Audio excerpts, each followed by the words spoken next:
Chapter 565. For a moment, Qin Dongchao even thought that the current situation was a trap set up by Li Tianlan and Han Donglu. They offered the same amount of money to buy 10% of the Colin family's shares. And this 10% was not 10% of the entire Colin family, but 10% given by the Colin family to Li Tianlan. In the Lin clan's estimation, the Colin family could at most give Li Tianlan 30% of the shares. 10% of the 30% was 3%. They used nearly 20 billion to buy this 3%. With their assets at this level, such an acquisition was no longer a question of value. Even if the 3% of the Colin family was really worth it, no one would buy it. A huge amount of money was thrown into it, and what they could get back was just some dispensable dividends. What was the use of this 3% for a small shareholder who didn't even have the daily decision-making power of the Colin family? No matter where this money was placed, it could generate more than this amount of income. But when Han Xinyan really took out the contract from the briefcase and handed the pen and paper to Li Tianlan, Qin Dongchao really realized how outrageous everything in front of him was. The contract was printed with the seal of the Flourishing Age Fund and Han Donglu's signature. That was to say, as long as Li Tianlan signed his name with the pen, the contract would take effect immediately and the deal would be over. How could this be? How could this be? Qin Dongchao's mouth kept trembling. As the boss of the Flourishing Age Fund, did he really have so much money that he didn't know how to spend it? This is 20 billion, not 200 yuan. Even Li Tianlan was a little stunned. He subconsciously took the pen and paper handed over by Han Xinyan. For a moment, he was a little hesitant, not knowing whether he should sign or not. He wanted to tell Qin Dongchao 10% of the shares before, but that was the attitude of the other party asking for a sky-high price. In fact, this 10% was as outrageous as the 70% that Qin Dongchao wanted. If he took a step back, there would be room everywhere. However, Han Donglu directly set the shares at 10%. Is he really crazy? Is it fun to throw money like this? Han Donglu, we are sitting here talking about business. Do you have to make things difficult for me? Qin Dongchao took a few deep breaths. This chapter is not over. Please turn the page. His tone became calm again. I'm happy to spend some money to disgust you, Han Donglu said with a smile. Qin Dongchao's eyes sharpened. When he was about to speak, Han Donglu waved his hand and said, well, I can't spend money casually. Everyone is the same. But Qin, you are really stingy. I said 10% of the shares of the Colin family is 10%, and I mean 10%. This is the sincerity of the shares of the Colin family. I mean 10% of the shares of the Colin family. This is the sincerity of the shares of the Colin. Li Tianlan glanced at Han Donglu with doubts in his eyes. And then he said with Han Li, he smiled and said, Qin is, and Qin, Lui. He didn't Qin Tianli. He Donglu. Qin Dongchao felt a little helpless. He was the first to talk to Li Tianlan about cooperation. He just wanted to get some benefits. In business, he would not refuse to get more from Li Tianlan. He knew that 70% was a little outrageous, but the lowest expectation in his heart was about 30%. Moreover, Qin Dongchao was confident that if there was no accident, this price could be negotiated. But the accident happened. The Flourishing Age Fund, which could no longer be described as rich, intervened and became a sucker to show its so-called sincerity. In this way, if Qin Dongchao wanted to offer a high price, Li Tianlan would sign unless he was a fool. Mr. Qin, the Colin family doesn't care how many shareholders it has. With the Flourishing Age Fund, the Qin family can also have the Colin family. I can transfer part of the shares the Colin family sold to me. If you are interested, we can talk about it. Li Tianlan said with a smile, but he was a little excited. Almost no one knew that he had taken the first step in taking root in Eastern Europe, which started when he just signed his name on the contract. He exchanged 1% of the shares of the Colin family for 20 billion yuan. With the support of the Flourishing Age Fund, Li Tianlan could use the money to buy the core business of other families. What Li Tianlan held in his hand was the core bargaining chip of the whole of Eastern Europe. If he showed a little bit, there would be many people who were willing to buy it at a high price. Li Tianlan's wealth would increase, and so would his assets. The entire East Emperor Palace was completely on the right track in this uneventful morning. Qin, this chapter is not over. Please turn the page. Dong Chao was silent for a while, then nodded and said, "The Qin family will also show enough sincerity. I want 10% of the shares of the Colin family held by your highness. As for the price, it's the same as Han Donglu's." Li Tianlan nodded, asked Dongqing Rushi to take a document, and put it in front of Han Donglu and Qin Dongchao. This is the letter of intent of each family, including the number of shares they are willing to sell to me and the price. I believe this is only the first one. There should be new families joining in later. You too can choose something you are interested in. As for the price, I won't let you suffer a loss, but I won't suffer a loss myself. There's no need to read it. Han Donglu pushed the document to Qin Dongchao, looked at Li Tianlan, and said with a smile, "The Flourishing Age Fund wants a share of these businesses. I brought the professional team of the Flourishing Age Fund this time. You will receive the offer from the Flourishing Age Fund before tonight." Qin Dongchao's eyes twitched. He glanced at Han Donglu and said sarcastically, "The Flourishing Age Fund is indeed the leading financial giant, but there are many industries in it. Han Donglu, aren't you afraid of choking to death?" Industries? Han Donglu glanced at Qin Dongchao. For some reason, the patriarch of the Qin clan suddenly felt that the eyes of the financial giant in front of him became extremely strange for a moment. Then he shook his head with a smile and said softly, "How can this be an industry? This is the whole of Eastern Europe. The business of the Flourishing Age Fund will expand to Eastern Europe recently, so I can buy as many of these things as Tianlan has. Money is not a problem." Li Tianlan laughed. His attitude was actually the same as Han Donglu's.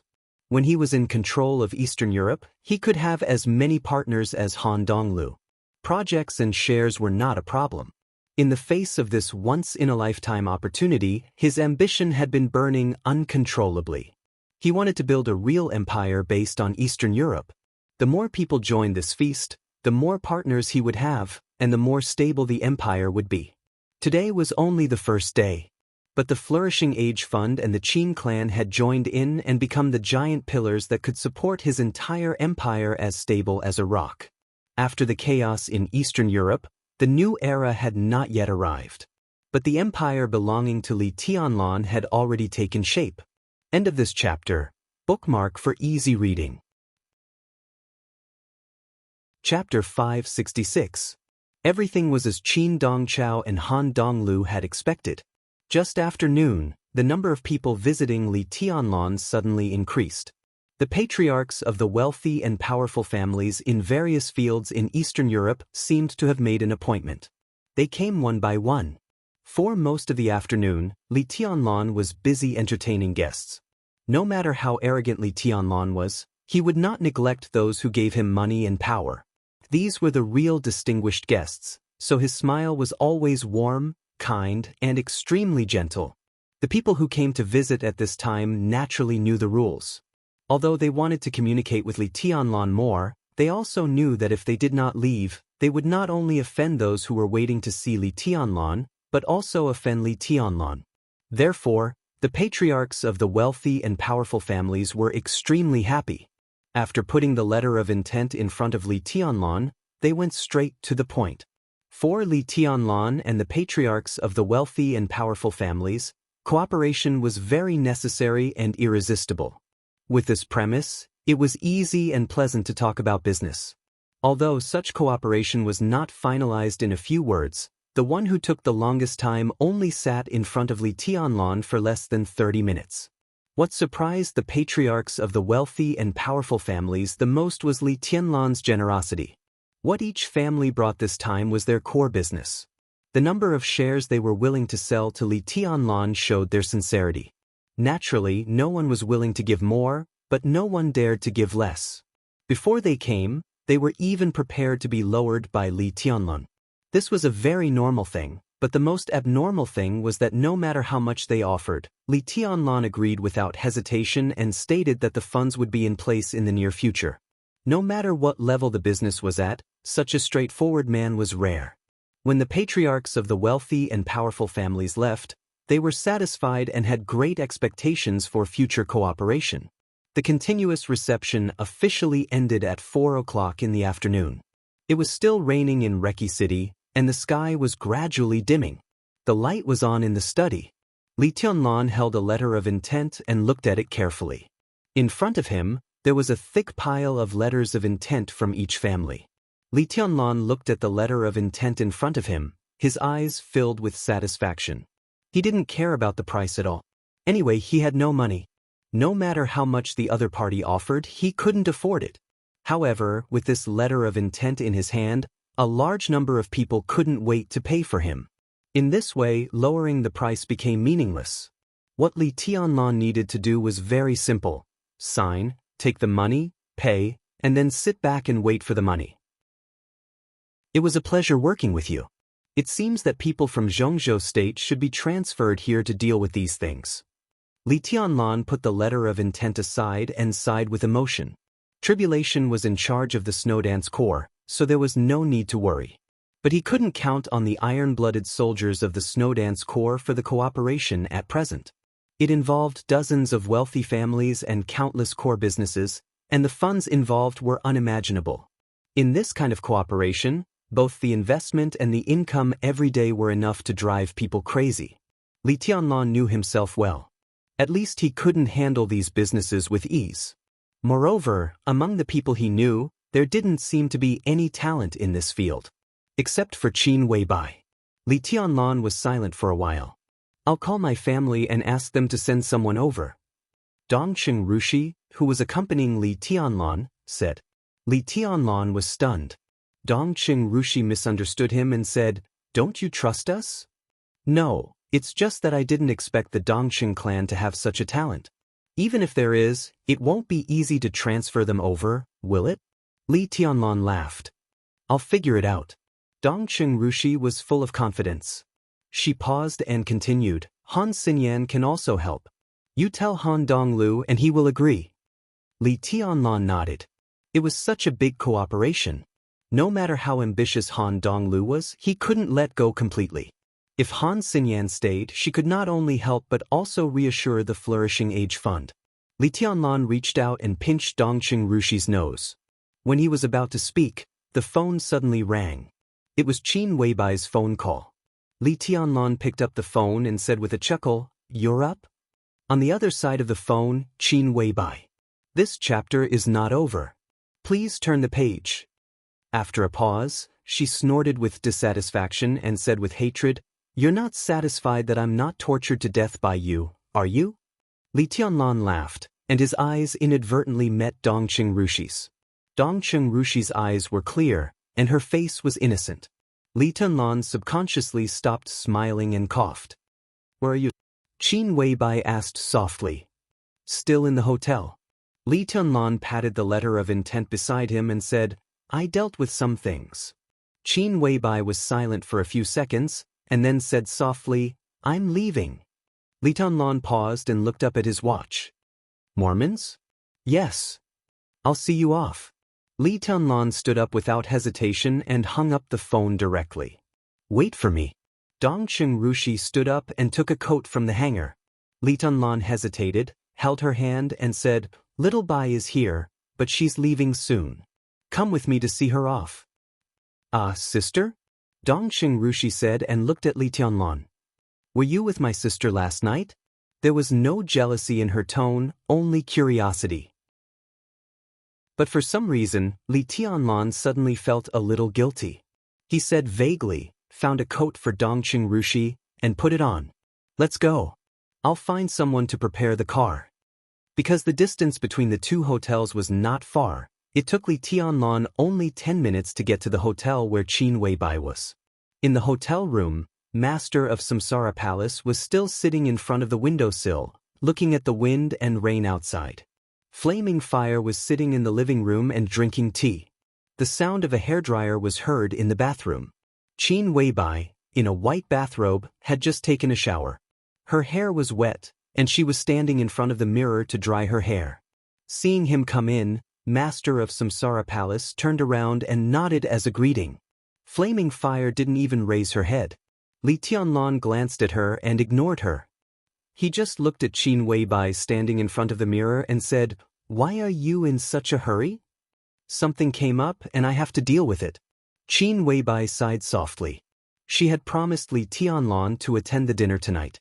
She put down the hairdryer and walked out, sounding a little regretful. "Sister." Dongqing Rushi stood beside Li Tianlan and called.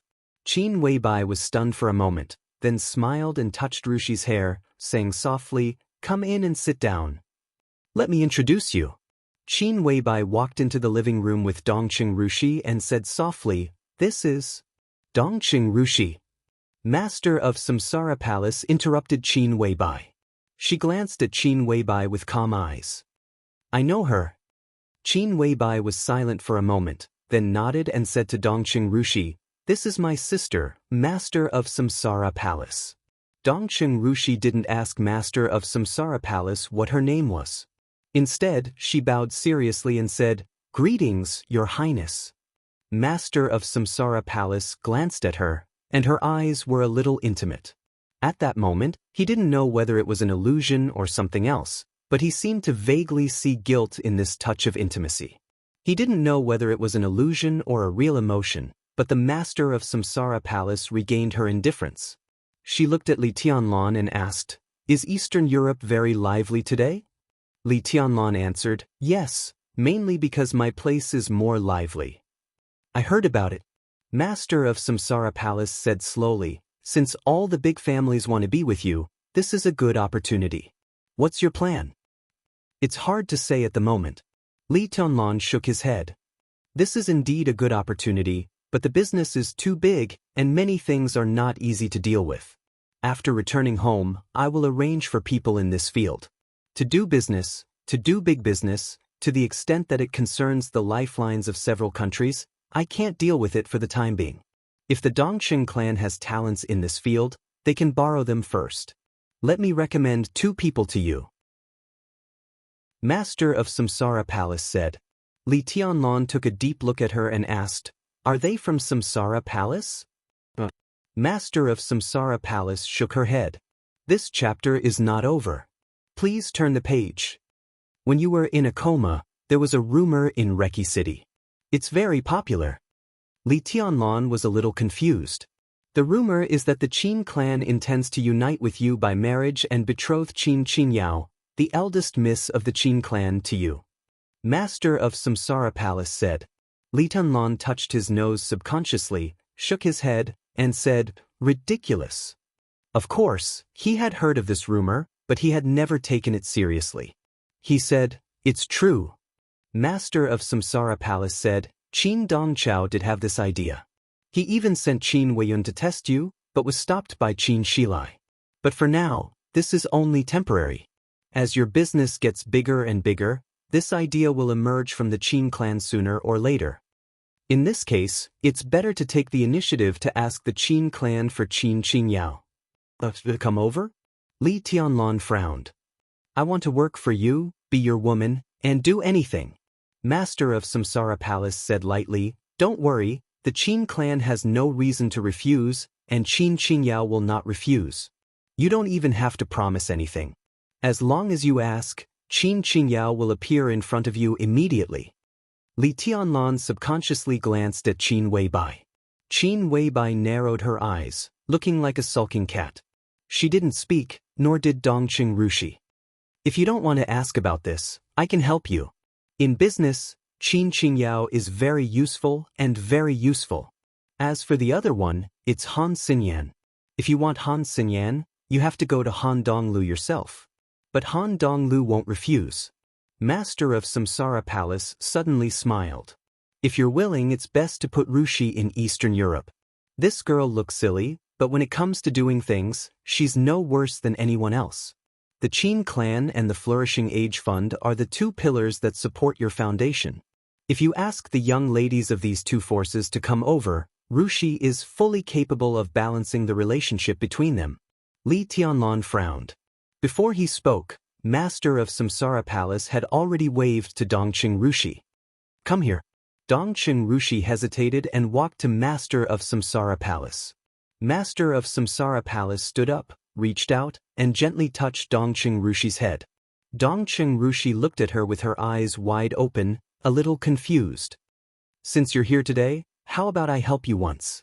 Master of Samsara Palace looked into Dongqing Rushi's eyes and asked. At that moment, the whole world seemed to become distorted and blurred.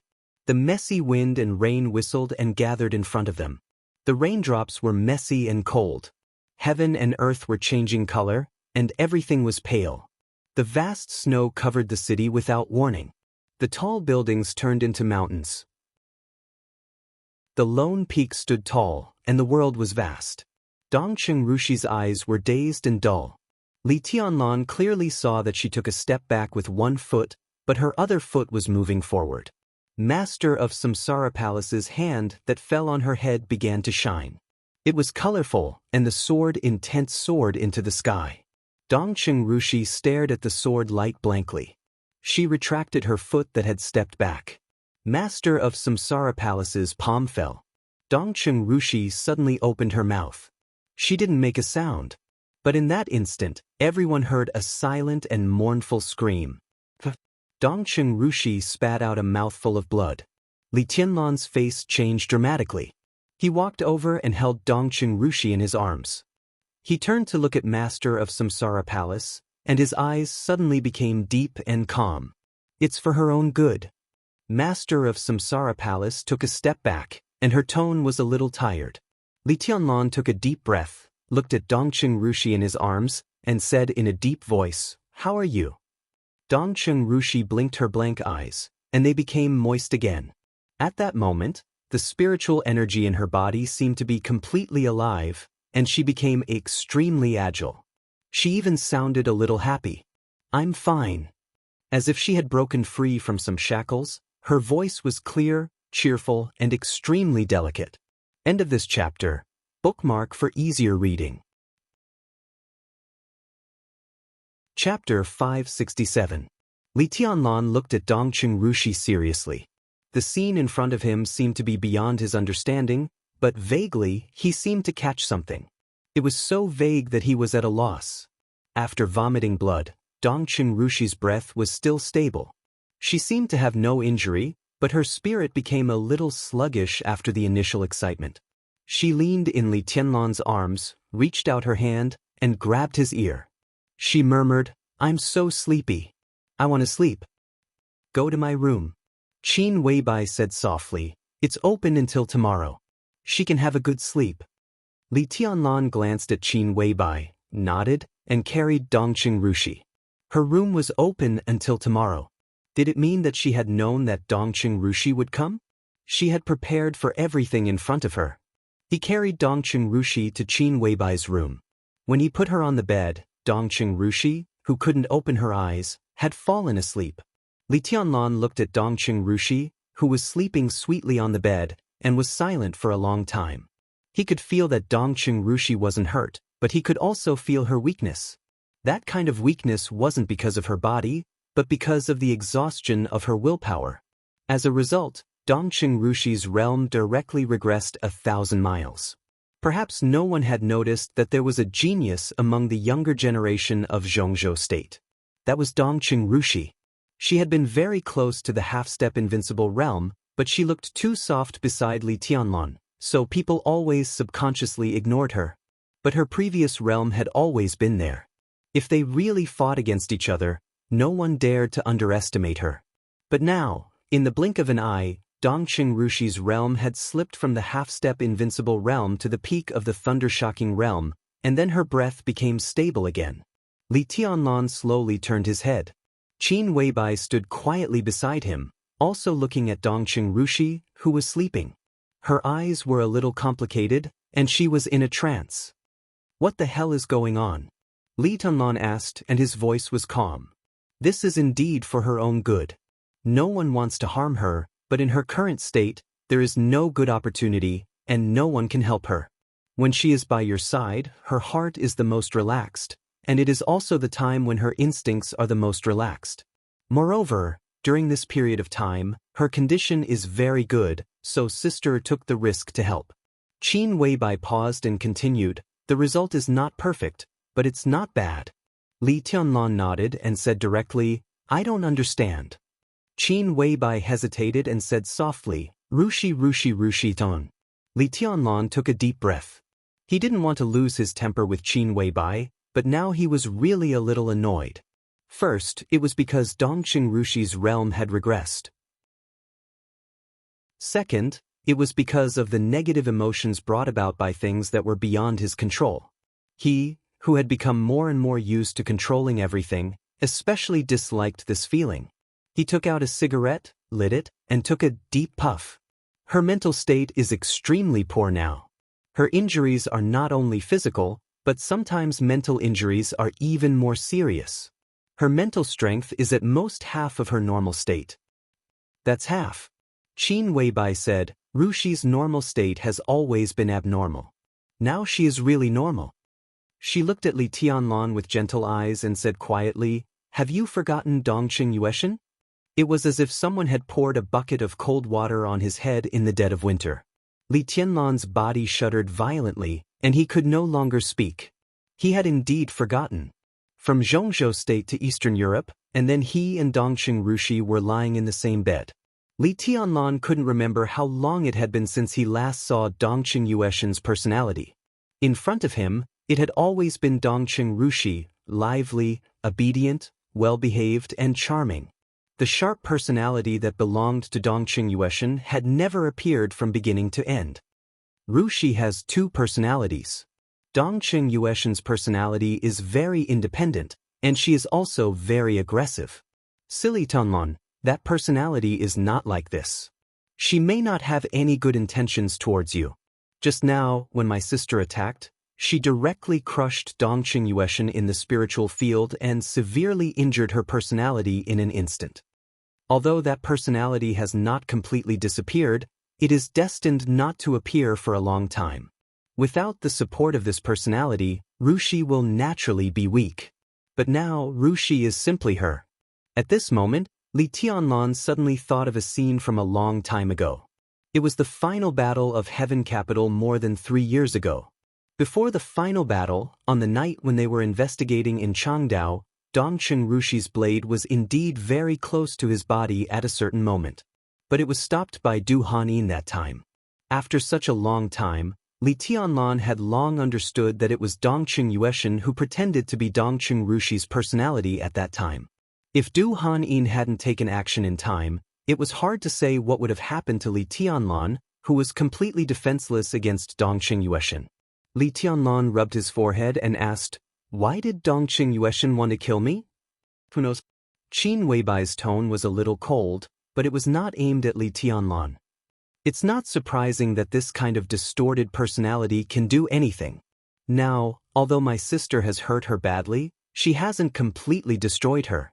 Sooner or later, she will appear again. We have to find a chance to make her disappear completely.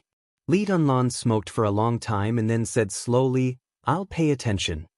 Qin Weibai said no more. She took Li Tianlan's palm and said softly, It's safe here. Let her sleep. Let's go next door. I have something to give you. Li Tianlan silently turned around and closed the door. In the suite next door, Flaming Fire was not drinking tea. The master of Samsara Palace had stood up and was ready to leave at any time. Li Tianlan looked at her back, and his heart became more and more complicated. He took the initiative to say, If there's anything I can help Mormons with, just tell me. I'll do my best. Even those who didn't know about the dark world could understand the power of doing his best at this time. That was all the overt and covert forces of the Snowdance Corps, countless wealthy families in Eastern Europe, and even the entire giant group of Zhongzhou State, Sai City, and the Li family. This was Li Tianlan's full effort. No need. The master of Samsara Palace turned to look at Li Tianlan. After a long time, she shook her head and said, I can handle it. After a pause, she continued, Besides, it's my battlefield. Li Tianlan shook his head and said blandly, In my opinion, there's no need for this so-called battlefield to exist. It doesn't make sense to say this. The master of Samsara Palace laughed. Everything has started. It's too late. It's too late to say anything. The sky was completely dark. The The strong wind and heavy rain fell from behind her. All the stories in this era, and all the grievances should be put to an end by someone. The master of Samsara Palace said softly, "The former chosen one will become a thing of the past, and the new chosen one has risen. Do you remember what I said? Don't let yourself down in anything in the world. Don't let yourself down and don't let him down.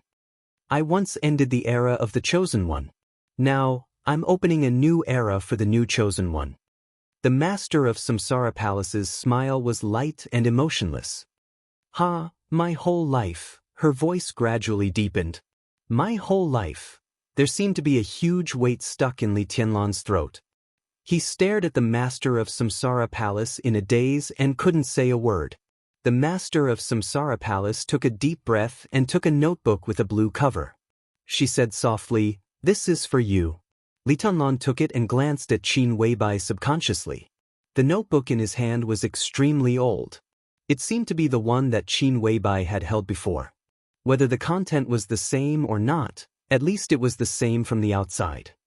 This is, standing in the supreme realm of the Chosen One, his understanding of the Li family swordsmanship, the Wang family of Beihai's swordsmanship, and the 10 skills of true martial arts of Kunlun City. The master of Samsara Palace said slowly, "This is the martial arts belonging to the supreme realm." He killed many enemies in his life. He recorded all the martial arts that caught his eye. He also recorded his own evaluation, understanding, and coping methods, as well as his own way of using power and unique skills. These are the thoughts of the Chosen One. You can use them as a reference. Just take a look. Li Tianlan's heart suddenly trembled. He flipped through the notebook with a blank mind. The 6 paths of reincarnation sword. The 24 moves of sword. The 10th unique domain. The 30-meter mortal world. The glory of the holy hall. The shadow world. Reigning sword with Jifeng. Countless unique skills that shocked the dark world flowed on the paper one by one. Li Tianlan couldn't describe his feelings. If the dark world was a bigger Jianghu, then the thing in his hand was the so-called secret book that could make all the people in Jianghu crazy. This gift could be said to be extremely heavy, so heavy that even his fingers were trembling. Li Tianlan opened his mouth. "Don't refuse."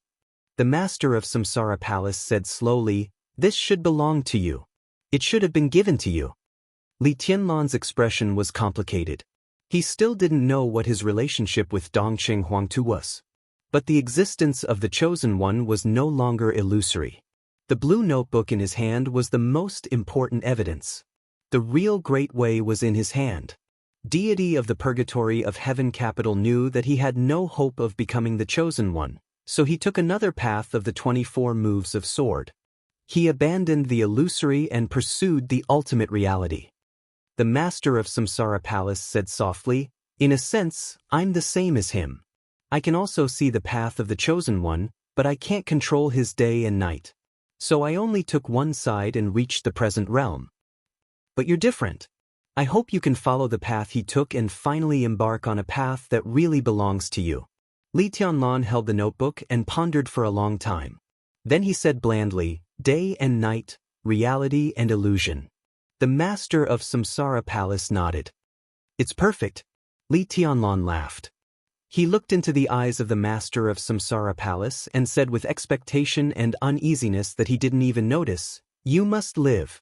You must live." The master of Samsara Palace took a deep look at him. His light voice seemed to come from far away, carrying with it countless emotions that seemed somewhat unfathomable because of the distance, like dark clouds drifting across the sky.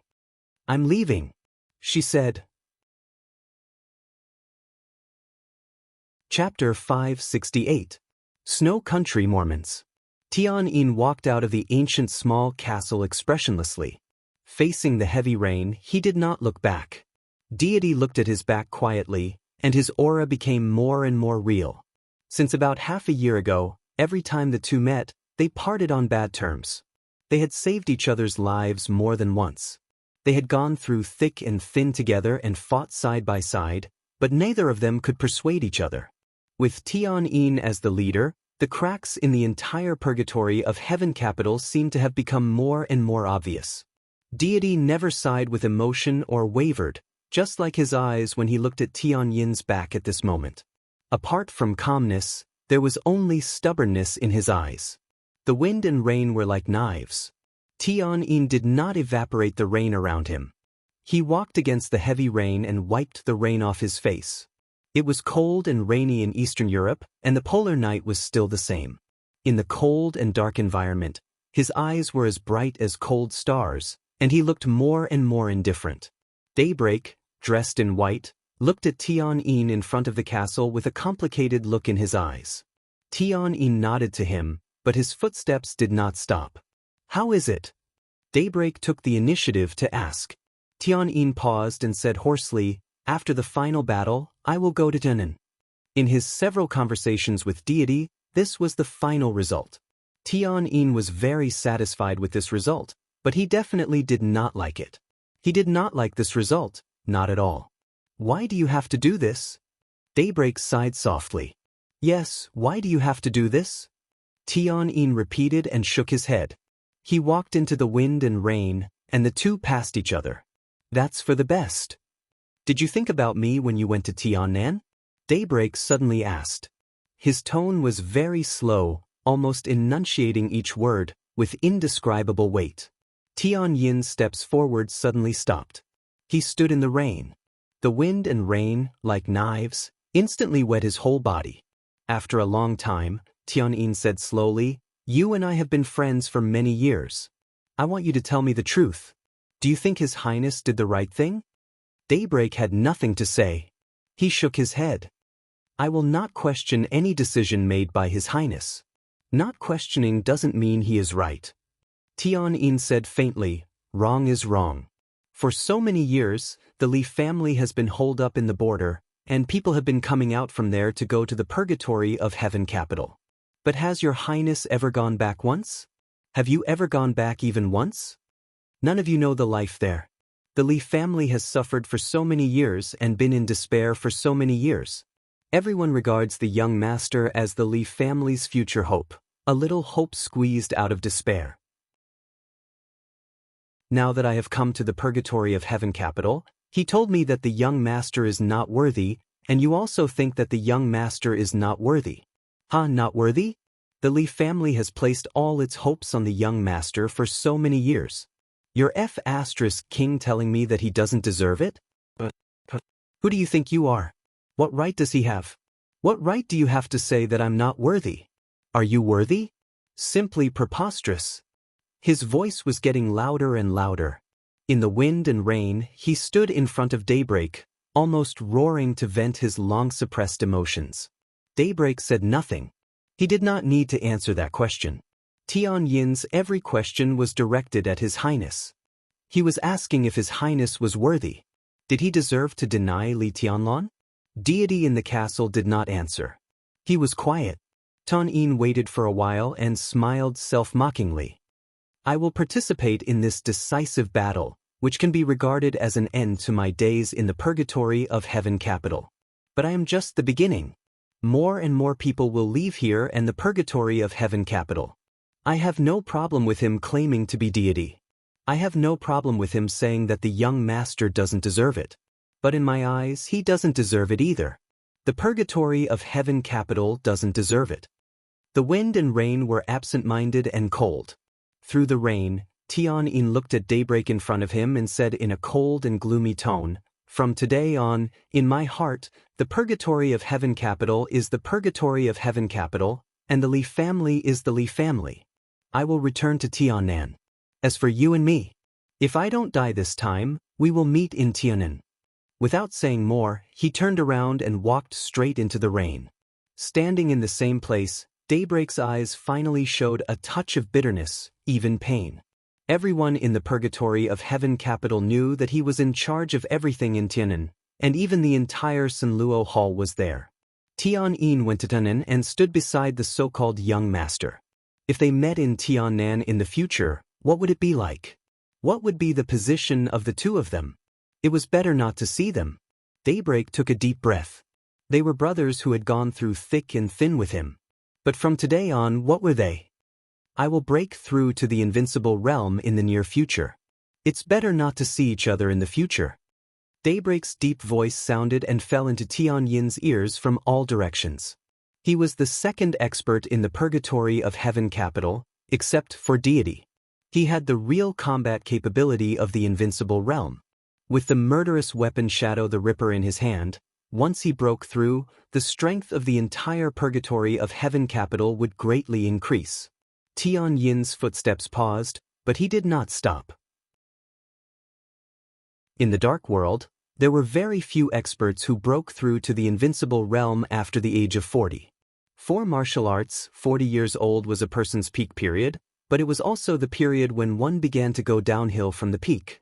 But nothing was absolute. There were very few such people, but it didn't mean that there were none. After all, deity had made the achievements he had today even though his foundation was almost completely destroyed after the War of Treason. Daybreak stood where he was and watched Tian Yin's back disappear. He didn't move for a long time. "Come in." Deity's voice sounded in his ear. Daybreak silently turned around and walked into the castle. Deity stood alone in the hall of the castle, admiring a medieval armor placed in the hall. Hearing Daybreak's footsteps, he shook his head slightly. "It's useless," he said. "We all know him very well. We were able to walk together because we were like-minded. Now we have different paths and can't work together. Let him go." "Do you think Tian Yin is wrong?" Daybreak asked after a moment of silence. "Wrong?" Deity smiled. "We are not children anymore. How can there be right or wrong in everything in the world? There is no right or wrong in the world, but we do." Daybreak's voice trembled a little. "We are on the same side." Deity was silent for a moment and said blandly, "We used to be. But not anymore." He stretched out his hand and flicked the armor in front of him. The crisp sound of the collision spread throughout the castle, like the sound of a sword. "Don't think too much." Deity turned around and looked at Daybreak. "Business is more important. At present, there are more than 500 elites gathered in Mormons." Daybreak took a deep breath and forced himself to calm down. "We are all on the same side and can be completely trusted." "Very good." Deity nodded. "Everyone be on standby." Daybreak nodded. He hesitated for a moment and suddenly asked, "We have to guard against Qin Weibai's sword." When the divine weapon of Lin and was born, Phoenix, who was nurturing her fetus in Lin, revealed the news to Deity as soon as possible. Daybreak had already felt the power of the sword just from the oral description. Such a divine weapon was simply unheard of. This chapter is not over. Please turn the page. Deity had never heard of this sword. He was silent for a moment and finally shook his head. "It's okay. We have to guard against it." Daybreak repeated his words. "Of course, but this sword can't fall on me. Qin Weibai, that woman, except for Li Tianlan, I'm afraid she doesn't care about the whole world. If that sword is in her hands, she can only deal with Wang Tianzong. Others, including me, are probably not important in her eyes." Speaking of Qin Weibai, Daybreak raised his eyebrows. "According to the intelligence, she is now in Reki City. It's almost time to come back." Deity walked to the bed and looked out of the window. The wind and rain continued. In this place where there was no sunlight for 24 hours, the darkness seemed to have become the only eternal color. The darkness, the heavy rain, everything became more and more violent, colder, and more messy. Deity stared into the distance and whispered to himself, "It's about to start." The morning sun rose on Mount Dibbing. Summer Solstice, who was dressed in splendid clothes, solemnly walked out of the laboratory with a huge wooden box in her hands. In many cases, Firmament, who could represent the Wang family of Beihai in the Dark World, stood outside respectfully. As soon as Summer Solstice came out, Firmament's eyes fell on the wooden box in her hand. The huge wooden box was nearly 3 meters long and 1 meter wide. It was black and extremely heavy. Firmament's eyes suddenly became fanatical, and his body even began to tremble slightly. Summer Solstice handed the wooden box in her hand to Firmament and said calmly, "Take it to Eastern Europe and give it to Tianzong." Jiao? Firmament's voice was messy and in a trance. "This is the coldness of 9 states. Summer Solstice whispered, "The first divine weapon in the dark world." Firmament took a deep breath and carefully held the wooden box. For a moment, he did not dare to move. "You go now." Summer Solstice said calmly, "The private plane is ready. Go now." "I'll go too." A voice suddenly sounded, warm and peaceful. Summer Solstice raised her eyebrows and turned her head. In her sight, a slender young man walked over with his back to the morning sun. The sun shone on him. Vaguely, every pore on his body seemed to be emitting a faint fire. Summer Solstice blinked. The young man walked up to her and whispered, "Mom, I'll go." "Sheng Xiao." Summer Solstice looked at Wang Shengxiao in a daze. For a moment, she felt that her son was a little strange. Since the final maneuver, Wang Shengxiao, who was known as the heavenly son of Beihai, had been silent on Mount Dibbing. His sword strike at the cost of his realm was still easily defeated. No one knew what he had experienced in his heart after such a crushing defeat. On the day when the coldness of 9 states was cast, there was movement for the first time in the place where Wang Shengxiao was silent and meditating. It was not until today that he really came out.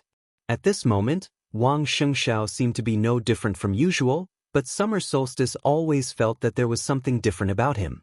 "I'll go to Eastern Europe with Firmament." Wang Shengxiao repeated his request calmly. "But you're only—" Summer Solstice frowned. She wanted to say that he was only in the fire-flaming realm now, but as soon as she said it, she suddenly felt that something was wrong. Now Wang Shengxiao was indeed still in the fire-flaming realm. But the fire-flaming realm could no longer represent his current strength. In Summer Solstice's perception, the current Wang Shengxiao was completely a ball of fire. He looked gentle and calm, but he was always burning. Every flame was unimaginably hot and violent. At this moment, a word suddenly came to Summer Solstice's mind. "Rebirth from the fire." "How's your strength now?" Summer Solstice suddenly asked. Wang Shengxiao thought about it seriously and said frankly, "I'm still no match for Li Tianlan." He paused and continued, "I mean Li Tianlan in the final maneuver state." Summer Solstice was silent for a moment. It was not long before the first day of the final maneuver. But now, Li Tianlan was obviously stronger than he was at the beginning. "You may not know yet." Summer Solstice whispered, "During this time, Jiang Shangyu kept breaking the realm overnight. Now he is a superior a half step to the invincible realm." Wang Shengxiao raised his eyebrows and said, "I knew he was not simple." He knew what his mother meant, so he thought about it and said, "It's okay. Even if I can't beat him now, he can't beat me." He reached out his hand. A tiny flame appeared in his hand. The flame seemed weak, but it was beating very violently and endlessly. Summer Solstice's eyes lit up. That was the real emotion of amazement. Firmament's body tightened subconsciously. Looking at the flame in Wang Shengxiao's hand, his eyes were extremely solemn. Wang Shengxiao's tone was a little emotional and a little complicated. "The 4 realms of martial arts have delayed me for many years. It's good that you can figure it out." Summer Solstice smiled. At this moment, it seemed that even the rising sun had dimmed a little. She took a step forward, tidied her son's collar, and whispered, "Go ahead. Be careful." Wang Shengxiao nodded, hugged Summer Solstice gently, and turned around. Firmament handed the huge wooden box in his hand to Wang Shengxiao. Wang Shengxiao took it. The huge wooden box shook slightly with a happy emotion. Wang Shengxiao and Firmament went straight down the mountain and rushed to the airport at the foot of the mountain. There, the silver-gray special plane with the medal of Firmament and Sea engraved on the fuselage was ready. They would go directly to Eastern Europe. The whole of Eastern Europe, Wang Tianzong, and the whole Dark World. Everyone was waiting for this sword. Summer Solstice turned and walked to her residence. Among her favorite flowers and plants, there was a crystal-clear jade guanyin statue. Summer Solstice knelt in front of guanyin, put her palms together, and looked extremely pious. She closed her eyes and whispered, "It's about to start." Reki City, the office of the president. Countless elites of the Snowdance Corps quietly surrounded the area of hundreds of meters around Wang Tianzong. Tribulation stood in front of the office of the president, his eyes focused. Cool breeze and drifting cloud. Phantom yin and yang. Li Zhonghu, Li Wangxing, Hua Qingfeng, high-level officials appeared behind tribulation one by one. Everyone was looking at the room in the ruins. Under the wind and rain, the room seemed to come alive and was trembling slightly, as if it was breathing. The sword intent all over the sky whistled in the room every time it trembled, sweeping through the night and driving the wind. The raindrops were completely torn apart by the sword intent. The tiny water droplets did not fall, but hung in the sky with the sword intent. There were more and more broken raindrops, and the water droplets were densely suspended in every corner of the office of the president. The room was still trembling slightly.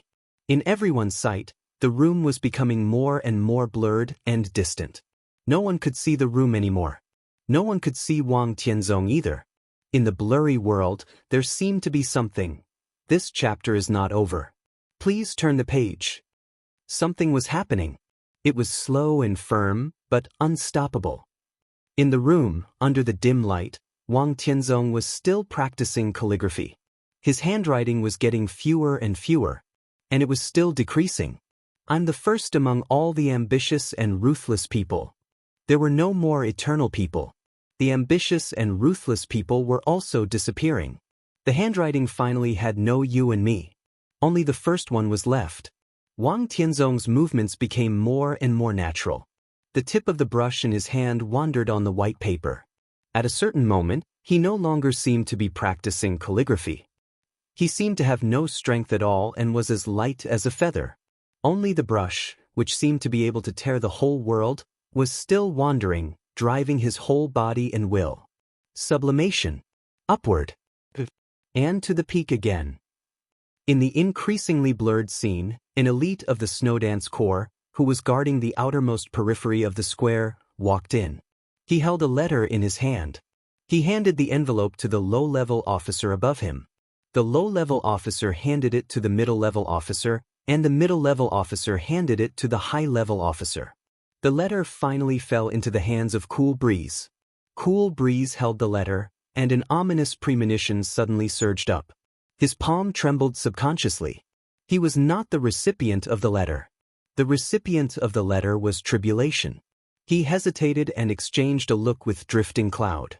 "What's wrong?" Tribulation's hoarse voice sounded. He turned his head.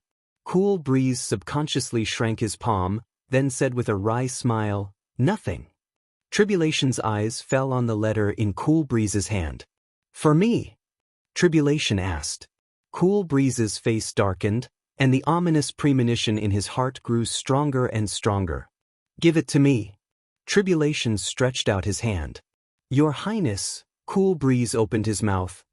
"Give it to me." Tribulation repeated.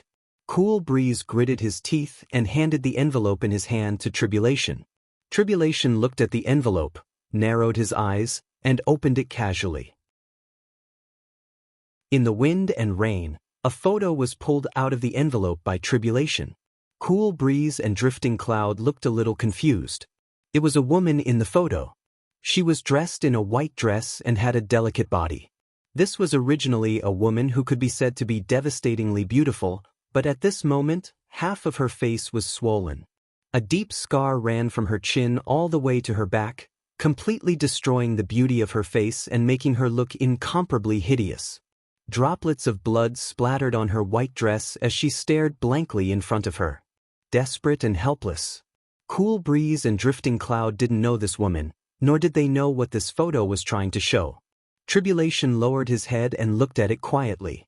His eyes were cold and calm, so deep that there wasn't the slightest fluctuation in them.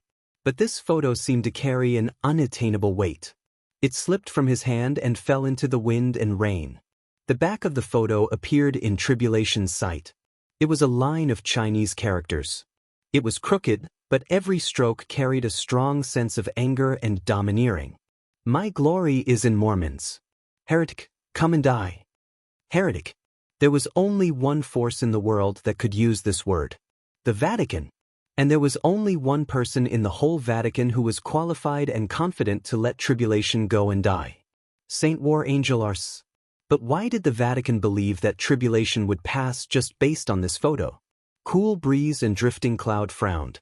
Almost at the same time, they thought of a message that no one in Sai City mentioned, but everyone had heard of.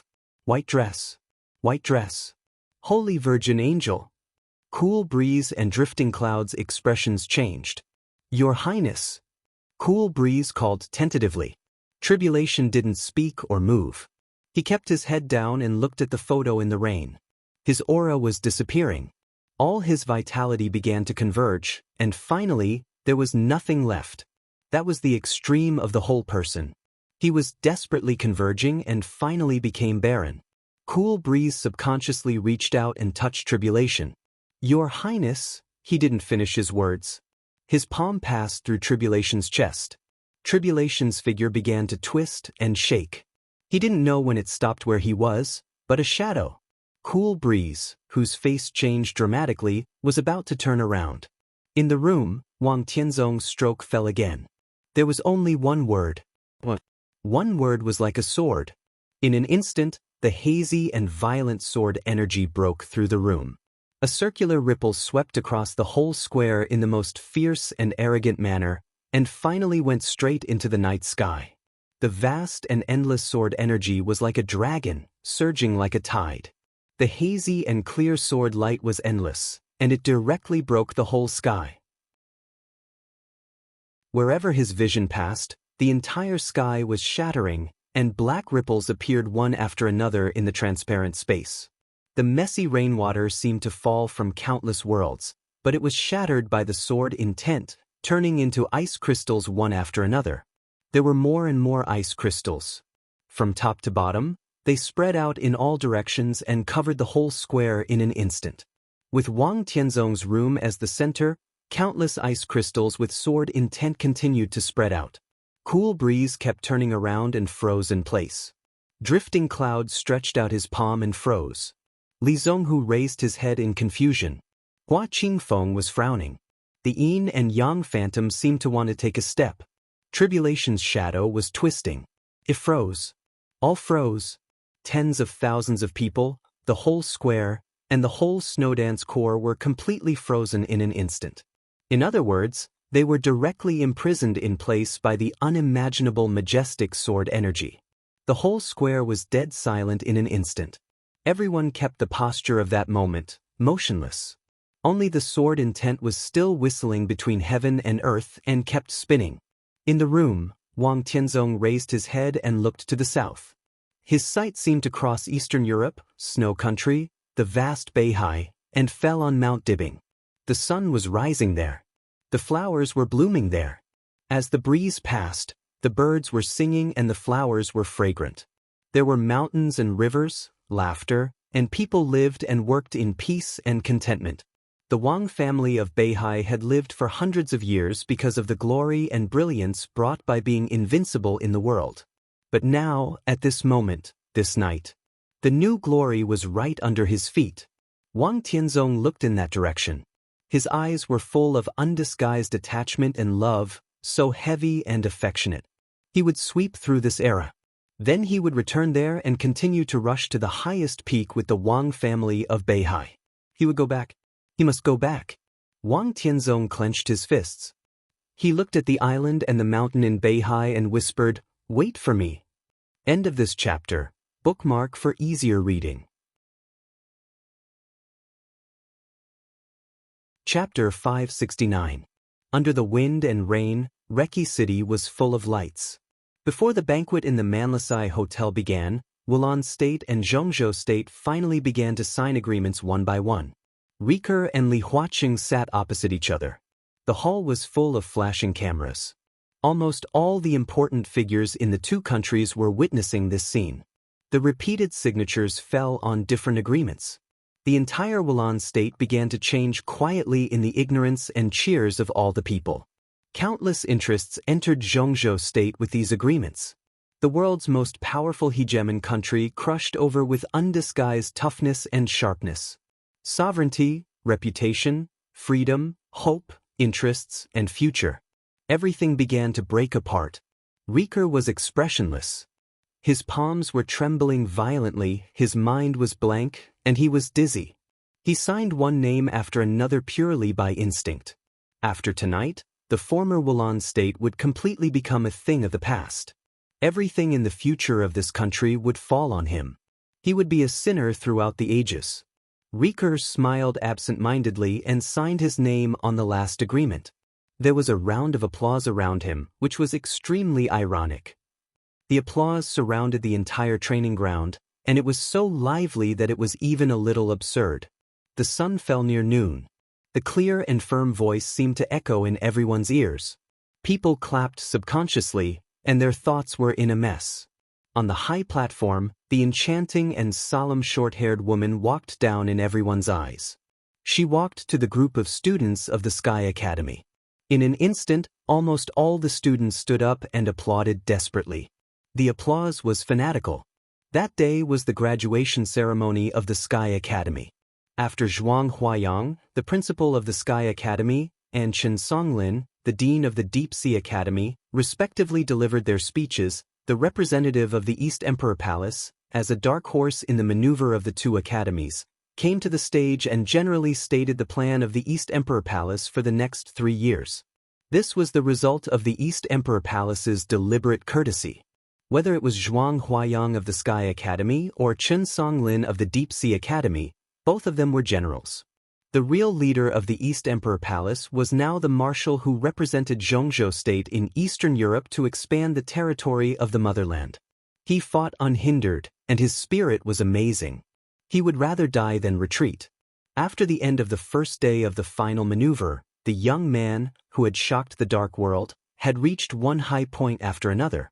This was not just a rise, but a meteoric rise. If he were here today, Zhuang Huayang and Chen Songlin might not have the chance to speak first. At least Chen Songlin would be behind Li Tianlan. The representative of East Emperor Palace was Wang Yuetong. In the uproar, no one had recovered from Wang Yuetong's identity. The former little princess of the Wang family of Beihai had already announced the future direction of the East Emperor Palace. Tianan City. It was not until this moment that the entire Zhongzhou state discovered the true situation in Tianan. The Border Control Corps fell into the hands of the Wang family of Beihai, but the more than 100,000 troops of the Blood Battalion close to Tianan were still in the hands of the Dongqing clan. Ning Ziyuan, who supported the Li family and was eventually transferred from the Eastern Theater of Operations, was now the commander of the Tianan Freedom Corps.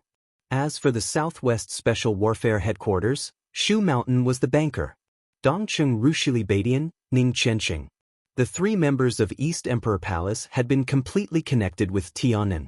After returning from Eastern Europe, Li Tianlan stood in Tianan, and the support behind him was endless.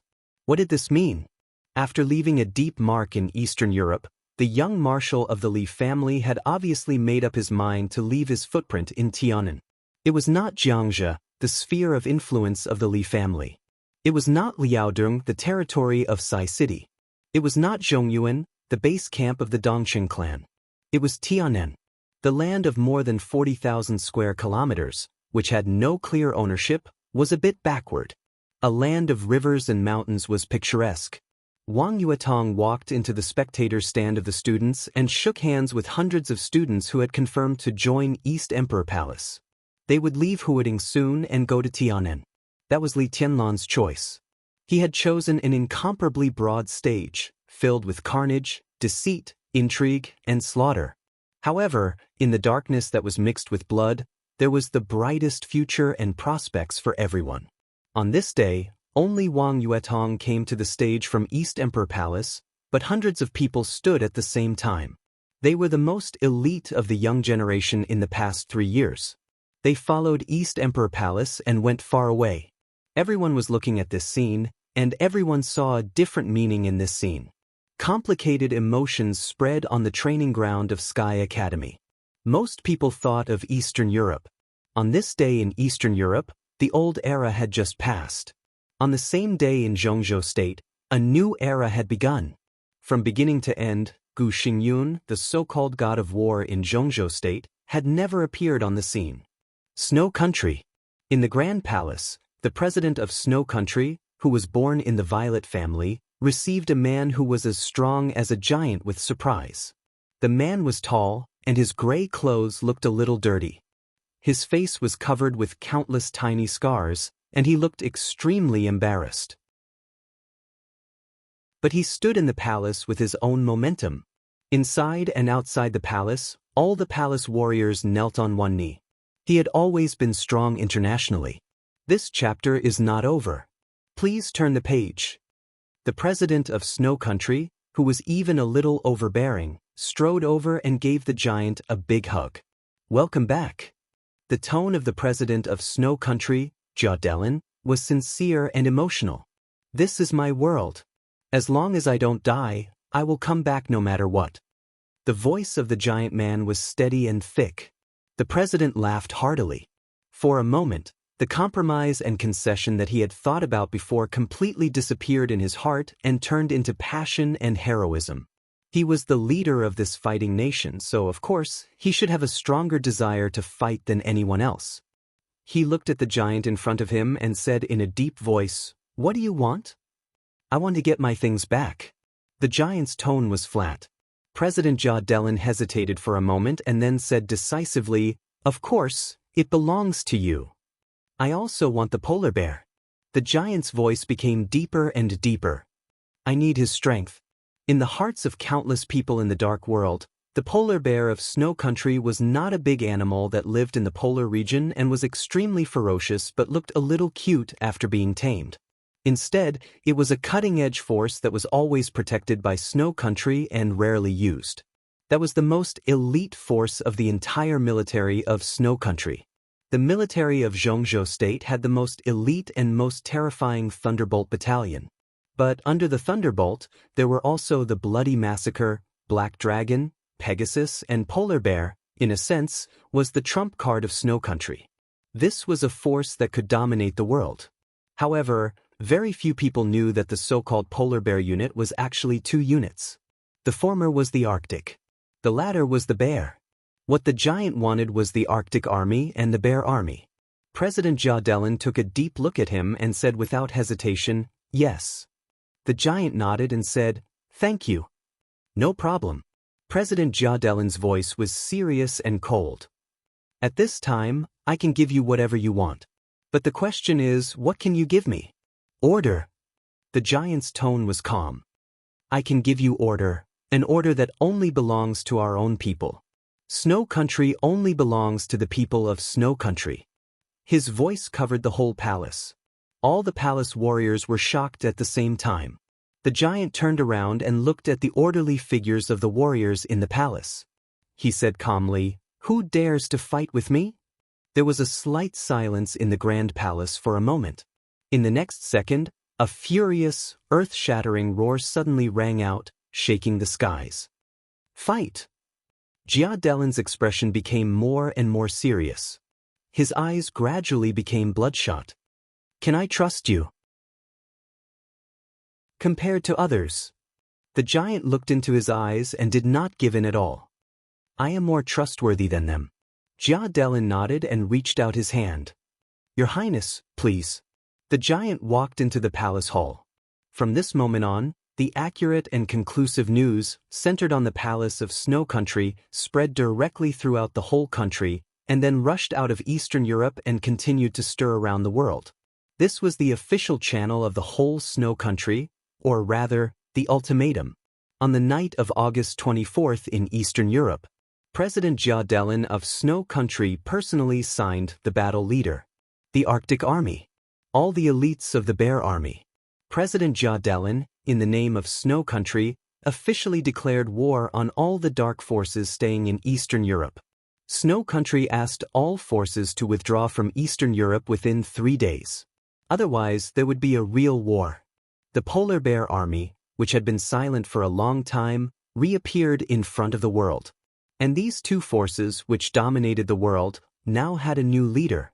Fregalus, the chief marshal of Snow Country's military headquarters. Many people in the Dark World had never heard of this name, but probably no one would be unfamiliar with his code name in the Dark World. The leader of the Polar Ground Alliance. Tyrant.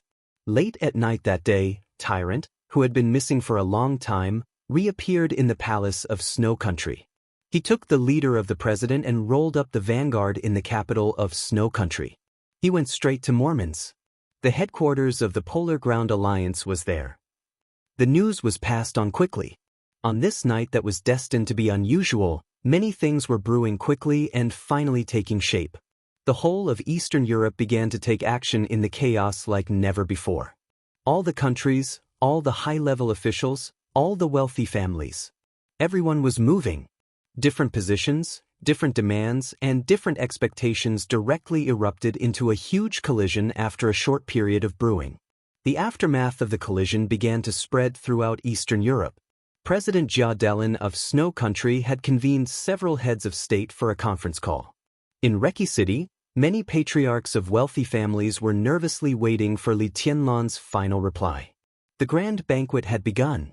The agreement that had just been signed was sent back to Yuzhou as soon as possible under the cover of the army.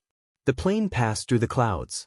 Under the clear sky, Wang Xingxiao, who was holding the sword box, became more and more calm and indifferent. In the hotel in Reki City, Li Huaqing received a call and directly threw the cup in his hand in anger. In the hospital, Sidu Zhongyue was restless. In the ward next door, Qin Dongchao was talking with his younger brother Qin Shilai about the past. Raphael, the leader of the Dark Knights, was still in a coma, but he gradually showed signs of waking up. This chapter is not over. Please turn the page. Li Shi walked through the streets and alleys of Aim and continued to move forward. The bus ran in the dark, and Mormons was getting closer and closer. Wang Tianzong began to practice calligraphy again. The vehicle cut through the wind and rain in the dark. Tribulation held the steering wheel tightly. The engine was roaring wildly, and his eyes were completely dead. There was silence in the square. Tens of thousands of elites of the Snowdance Corps were imprisoned in the square like statues. The elites of the Purgatory of Heaven capital began to gather toward the castle where deity was. In the church, Arcis, the Saint War Angel of the Vatican, looked at Holy Virgin Angel, who was tied to the cross and covered in blood, and was roaring hysterically. Angel's face was numb. Several burly saint warriors pounced on her with a grim smile and tore apart her long dress. Angel, who had been disheartened for a long time, began to struggle desperately. With a scream, a thick steel needle directly pierced her delicate wrist and nailed her arm to the cross. The white dress was torn to pieces and kept flying. All the beauty began to be torn apart in the final madness, broken, and finally desperate. Lin Fengting redetermined the movements of some of the elites of the Lin clan in the manor. In the manor with birds singing and flowers fragrant, the dense fog had begun to rise uncontrollably. The door of the hall of the castle was closed. Deity, dressed in a wide robe, took off his shoes, stood on the ground, and began to meditate. In Lin and City, Li Honghe stood on the mountain, looking in the direction of Eastern Europe, and was muttering to himself. At the junction of Snow Country and Aim, Jiang Shangyu, who had disappeared, was holding a bottle of wine, looking out of the window at the wind and rain, and smiling carefreely. At the airport of Huding, Wang Yuetong had already boarded the plane with the members of the East Emperor Palace. All over the world. Beautiful, cruel, urgent, cold, proud, and desperate. This era, the next era, the young and the older generation. Everyone and everything began to converge crazily. Outside Reki City, in the continuous rain, a black vehicle drove over. The master of Samsara Palace put on a black mask and a black cloak. Flaming fire stood beside the master of Samsara Palace and looked at Li Tianlan. Her eyes trembled violently. Qin Weibai took Li Tianlan's hand and said softly, "I'm leaving. Remember what you promised me. You will take me to Tianan." Li Tianlan nodded with a smile and touched her hair. He looked at the master of Samsara Palace and said solemnly, "Stay alive." The master of Samsara Palace did not speak, just looked at him quietly. Her eyes were deep and calm, so deep that they seemed to be able to accommodate all emotions. From now on, she spoke slowly, her voice difficult and hoarse. But as she spoke, her voice became smooth, steady, and a little cold. "Be careful." Li Tianlan did not answer, but repeated again, "Stay alive." The master of Samsara Palace waved her hand, turned around, and walked into the black car. Qin Weibai put her arms around Li Tianlan's neck and kissed him. Then she got into the car. Flaming Fire stood by the car and looked at Li Tianlan for a long time before she slowly turned around. The black car started. The wind and rain scattered between heaven and earth. The car lights were getting farther and farther away, and finally became extremely faint. Li Tianlan watched quietly, and for a moment he seemed to be at a loss. In the moving car, Flaming Fire looked at the master of Samsara Palace through the rearview mirror with a complicated look in her eyes. In the wind and rain that they had been walking for a long time, the master of Samsara Palace suddenly said, "Stop the car." There was a flash of light in Flaming Fire's eyes, and she stepped on the brake immediately. The master of Samsara Palace opened the door and looked at the road. The world was filled with wind, rain, and darkness. The road was far away. Vaguely, in a trance, there seemed to be a person standing in the wind and rain, motionless. The master of Samsara Palace took a step forward subconsciously. Her foot fell, and she finally froze on the spot. At this moment, in the night, he stood far away from her, and she stood far away from him. The distance was not very far. Separated by darkness and wind and rain, it was as far as a natural moat. The master of Samsara Palace stood there, looking at the night deeply. She still had a lot to say, but she couldn't say a word. Under the night, the two people stood far away from each other, looking at each other. Like joy, like sadness. Like thinking, like forgetting. At this moment, no one knew what she was thinking. Time seemed to have passed in a moment, but also like thousands of years. The master of Samsara Palace moved her body, turned around, and walked back into the car. "Let's go," she said slowly and closed her eyes. There seemed to be liquid sliding down her face, and it was extremely cold through the metal mask. Flaming Fire drove without saying a word. But at some point she bit her lip hard, and her eyes were red from crying. "This fool," she cursed with a sobbing voice. The master of Samsara Palace smiled, and she seemed to be a little tired. She reached out and held Qin Weibai's palm, saying softly, "Everything in the world is the hardest to be yourself." Qin Weibai bit her lip and nodded, and her eyes were slightly red. The master of Samsara Palace looked ahead and didn't look back. Mormons was thousands of miles away from her sight. That was the end of everything. Her end. The wind and rain were howling. She leaned against the seat, and with an unparalleled weight, she was getting closer and closer to the end. It was coming to an end. There must be an end. End of this chapter. Bookmark for easier reading. Chapter 570. The sky was getting darker and darker. The polar ice wind in Mormons, which was colder than that in Reiki City, blew into the church, but it did not wake up the people in the church. The fanatical atmosphere full of desire was getting higher and higher. Some crazy gasps and low roars became the only melody in the church. The solid wooden cross had been completely dyed red with blood. The white dress, which represented transcendental holiness, had been completely torn apart. The blood-stained cloth was scattered around the cross, and the blood was dripping. On the cross, the woman whose limbs had been pierced by steel nails looked pale and numb. Countless disgusting liquids covered her body. She was naked. Her once white and tender body was so beautiful that no one dared to look at it directly. Bruises were everywhere on her body. Her once noble holiness was destroyed and shattered, and the final outcome was so desperate and cruel. The woman's eyes turned slightly and she looked at Arcis, who had been standing in the hall. The tall Arcis looked at her coldly. His eyes were cold, resentful, and happy. Another group of saint warriors hurriedly took off their clothes and rushed up.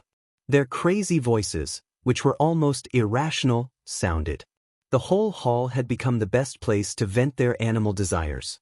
No one could describe this feeling. It was absurd and comfortable to the bone. After all, at this moment, the person who was being wantonly insulted and played with under their bodies was the Holy Virgin of the Vatican. Just thinking about this kind of feeling was enough to make these saint warriors, who had firm beliefs, lose their minds. Groups of saint warriors went up and came down, over and over again. The cross had been completely dyed red with blood.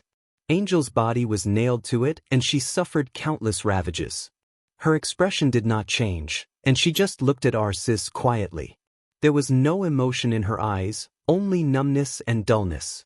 It was the despair of her entire soul being completely destroyed. The disgusting liquid flowed down with the blood. The strange smell in the hall was almost unbearable. Arcis took 2 steps forward and came to Angel. "Do you regret it?" He looked into her eyes. This is what you deserve. You betrayed the Vatican and your own faith. You will fall into hell and accompany the devil. Are you satisfied with such an ending? A glimmer of light gradually appeared in Angel's eyes. For her, it was like being cut into pieces by 1,000 knives. Her voice rang out in the slightly dark hall, and she enunciated clearly. "I have brought this upon myself, but what about you? What's the difference between your actions and the devil's?" She spoke in Chinese. As the Holy Virgin of the Vatican, she had been thinking about speaking Chinese and Mandarin for many years. Arcis's eyes suddenly flashed with rage. "Pa!" He slapped Angel hard in the face. Blood flowed down from the corner of his mouth, and Arcis's face was ferocious. "Speak human language, you bitch. You will go to hell." Angel laughed bitterly. "Everything I do is for the benefit of the Vatican. Maybe I have selfish motives, but I have always been clear about my position. Arcis, you have fallen. You are not worthy of the title of Saint War Angel. Not worthy." Arcis suddenly reached out and grabbed Angel's chin. He roared somewhat crazily, "You say I am not worthy? What about you? While you were being played with by that filthy, lowly assassin, have you ever thought that you are the Holy Virgin of the Vatican? In the 1,000-year history of the Vatican, you are the lowliest Holy Virgin. You are simply a disgrace to the Vatican. I heard that you have that heretic's child? Huh? Do you like men very much? How about now? You now have dozens of men who have slept with you. Do you feel good?" He slapped Angel's face hard and said coldly, "I am not an angel, but you are not a holy virgin either. You are just a lowly whore." "I love him." Angel's voice was weak. "But I have never given up my own position. Arcis, what do people like you know?" Arcis really did not understand. Because Angel was too weak and her voice was soft, he did not even understand the meaning of Angel's words. This damn woman, until now, was still speaking Chinese, which he was not very familiar with. "I have informed him," Arcis said coldly. "If he cares about you, he will come here. So you are very lucky. Before he appears, you will not die. During this period, you will still have many men. Enjoy it. Your Highness Holy Virgin, I will catch him and crucify him with you on the cross. You should all be purified."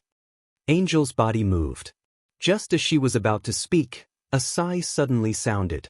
This sigh with incomparably complex emotions was deep and old. For a moment, it seemed to pull everyone's soul into it.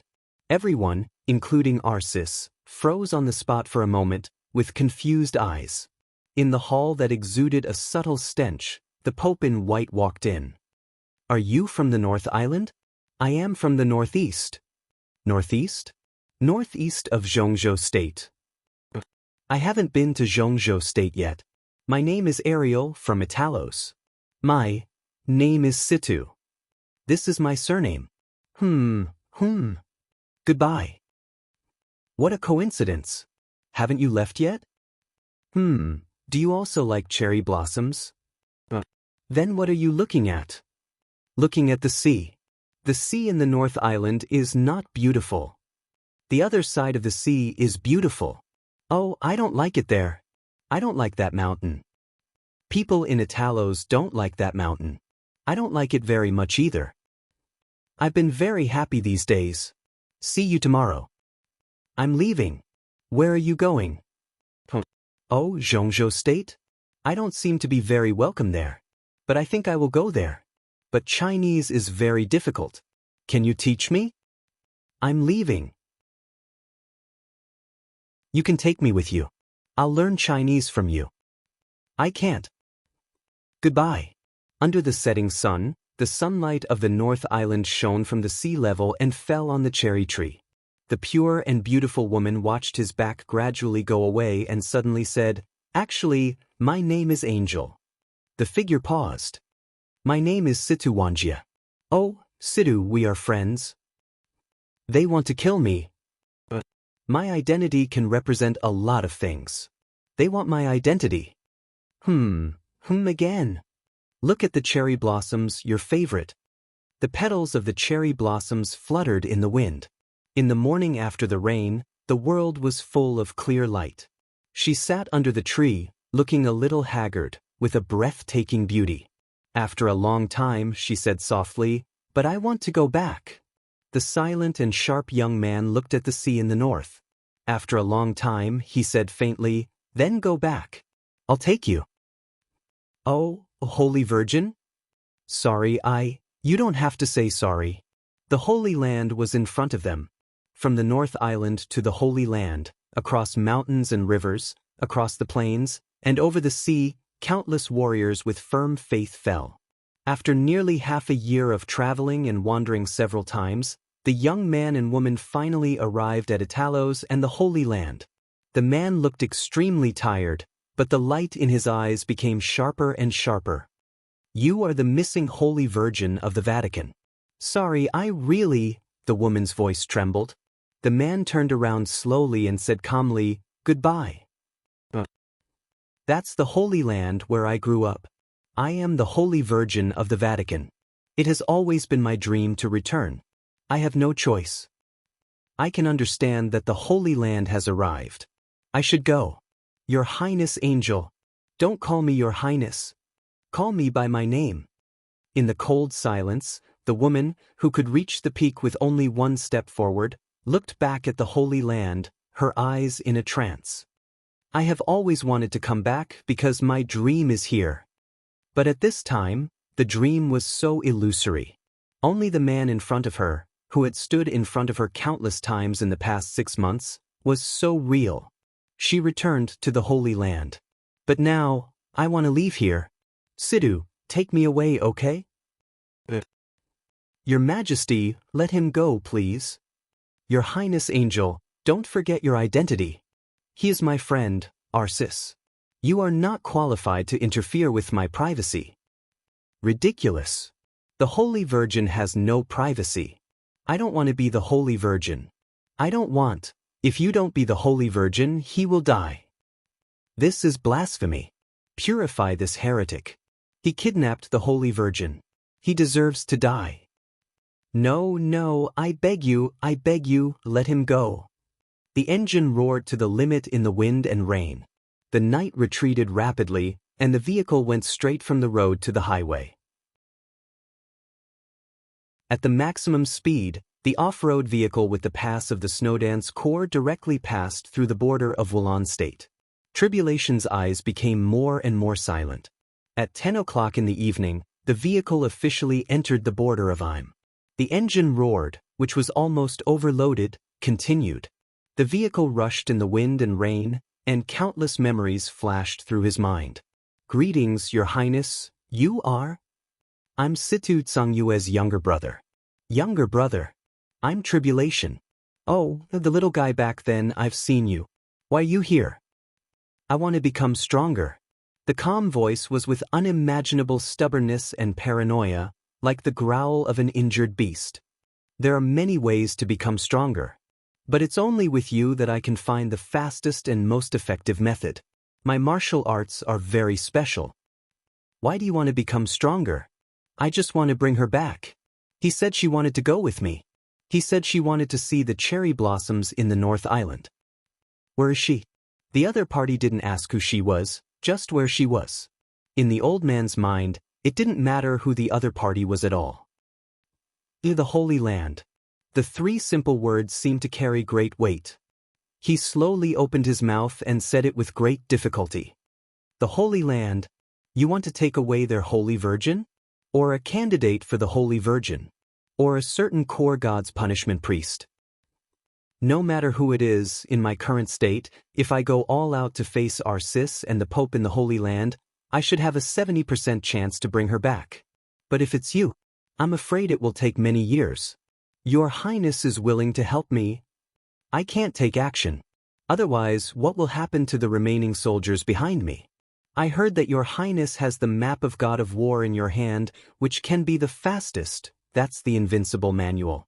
You may die. I've already died once. When I was in the Holy Land, please help me, Your Highness. I can give you the invincible manual. What can you give me? As long as I have it, I'm willing to give everything. Everything. Everything. I don't want everything from you, but I want your position. There has been a rumor in the world that Your Highness had set up many backups before the collapse of the Li family. Among them, the 7 stars should be the leader. If the rumor is true, Tribulation is willing to be one of the 7 stars. The 7 stars already have a candidate. You don't need to worry. If you want, from today on, your code name in the Li family is Arctic. What am I going to do? In a few years, if there is a suitable opportunity, I hope you can take care of my grandson outside. The old man pointed forward. Through the dense forest, in the farthest distance of sight, a child stood there vaguely. He held a sword in one hand. Under the scorching sun, he was as still as a sculpture. This is my grandson, Li Dunlon. Tribulation's eyes fell on the phone. Countless pictures in his memory surged like a tide. They were broken, messy, clear, and vague. He picked up the phone and found Li Tianlan's phone number. He hesitated for a moment and finally did not dial. In the early morning of August 25th, the black off-road vehicle rushed across the border of Im and continued to move forward. All the way north, the cold current of the Arctic Ocean was whistling in the wind and rain. The darkness ahead was getting deeper and deeper. The vehicle entered snow country and moved forward all the way. It was already a polar night in the northern area of snow country. The wind and rain were like a waterfall, constantly sprinkling between heaven and earth. Tribulation's eyes became more and more focused. The serious injury in his body began to be suppressed little by little, at all costs. He no longer thought about what would happen in the future. At this moment, Tribulation was shuttling wildly in the shadow, with only concentration in his mind. This was the strongest tribulation. He no longer thought about the future tribulation. At 4 o'clock in the morning, the black off-road vehicle entered the northernmost part of snow country, less than 100 kilometers away from Mormons. Tribulation suddenly felt a little regretful. In this world of ice and snow, there were no cherry blossoms, her favorite. Even he was not the same as before. And like this, he also failed to fulfill his promise to the old man. He finally picked up the mobile phone and dialed the number. The phone was slowly connected in a short silence. A soft but somewhat surprised voice sounded on the other end of the phone. Can you still make phone calls? Sister, Tribulation was silent for a moment and whispered, do me a favor. Sidhu Tsangua seemed to be a little stunned and did not speak for a while. From now on, help me take care of Tianlan. This is my promise to the Li family. Where are you? There seemed to be something cold connecting the two ends of the phone in an instant. Sidhu Tsangua's voice became extremely calm in an instant. Tribulation held the phone and drove faster and faster. He shook his head and whispered, Sister, I'm sorry. The phone was hung up. In the crazy roar of the engine, Tribulation, who was full of regret and concentration, threw away the phone and the mask on his face. The face, which was no longer young, faced the wind and rain outside the window and rushed directly to Mormons in the most decisive manner. Without hesitation.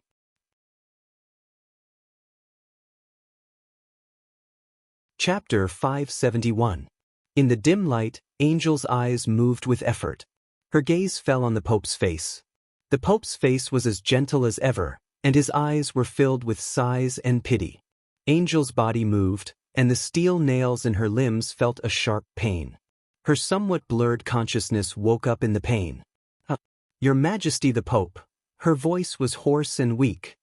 Do you regret it, Angel? The Pope asked slowly, and the pity in his eyes grew deeper and deeper. I want to regret. What do I regret? Angel asked softly. The Pope did not speak. Angel's breathing was a little short, and she said with difficulty, I just don't understand what I did wrong. We got nothing in Eastern Europe, and it was all because of you. Angel, you betrayed the Vatican. The Pope's tone was still calm. That's not betrayal. I just did what I thought was right. Plus, he can't kill Paul. Your Majesty, whether the Vatican is willing to admit it or not, it's a fact. With our strength, we can't afford to offend Zhongzhou state. The Pope looked at her without saying a word. Now it's too late. Angel murmured to herself. No one can control everything.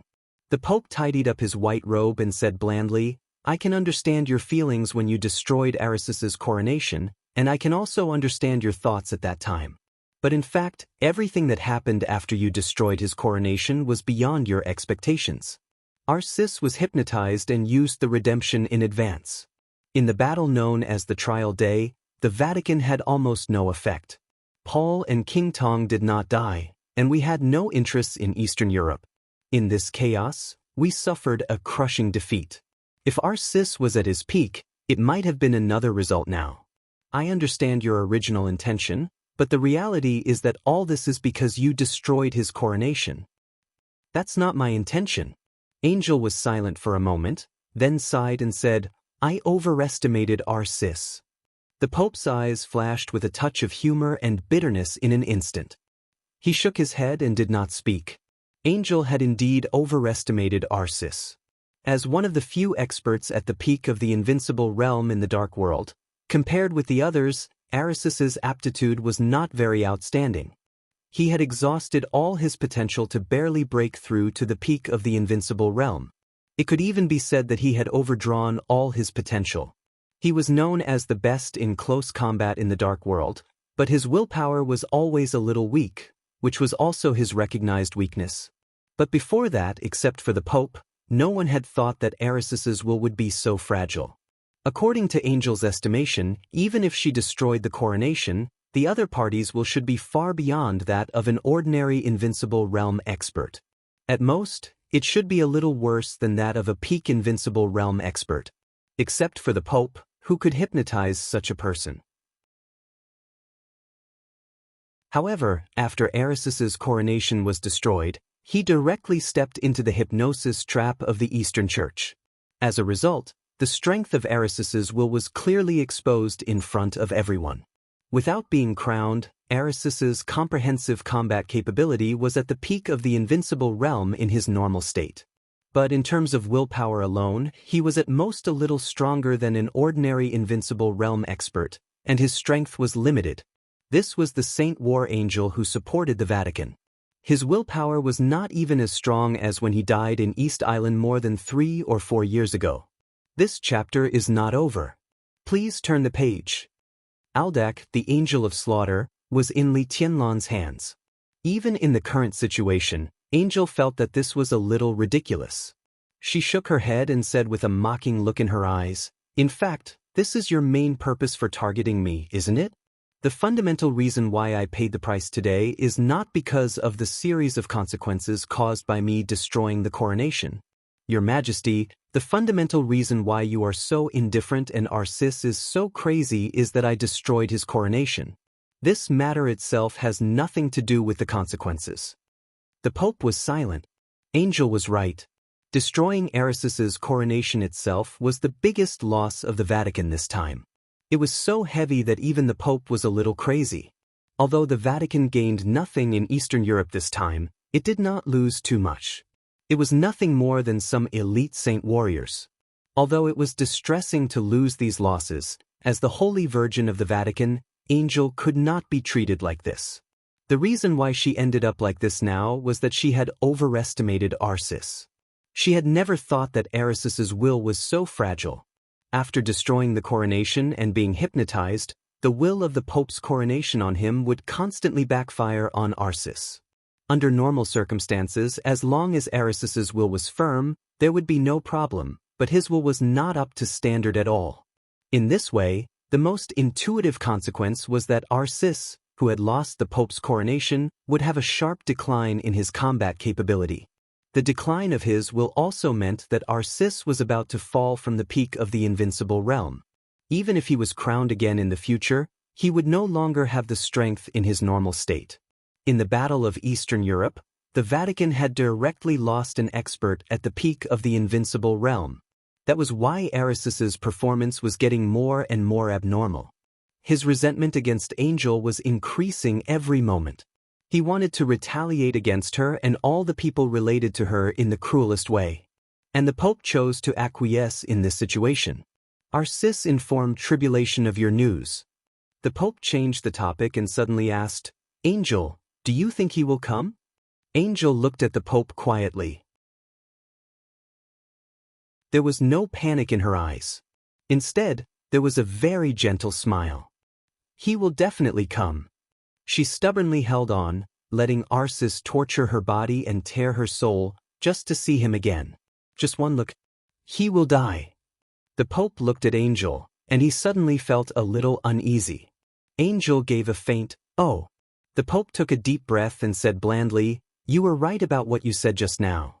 You destroyed Aricis's coronation and made the Vatican suffer a huge loss that it had not suffered for many years, so you will end up like this. But there is one more thing, Angel, I don't like you. The Holy Virgin of the Vatican must maintain a perfect and pure virgin body. For so many years, your existence has always been a shame to me and to the Vatican." Angel laughed. Her laugh was extremely weak, but it was full of sarcasm.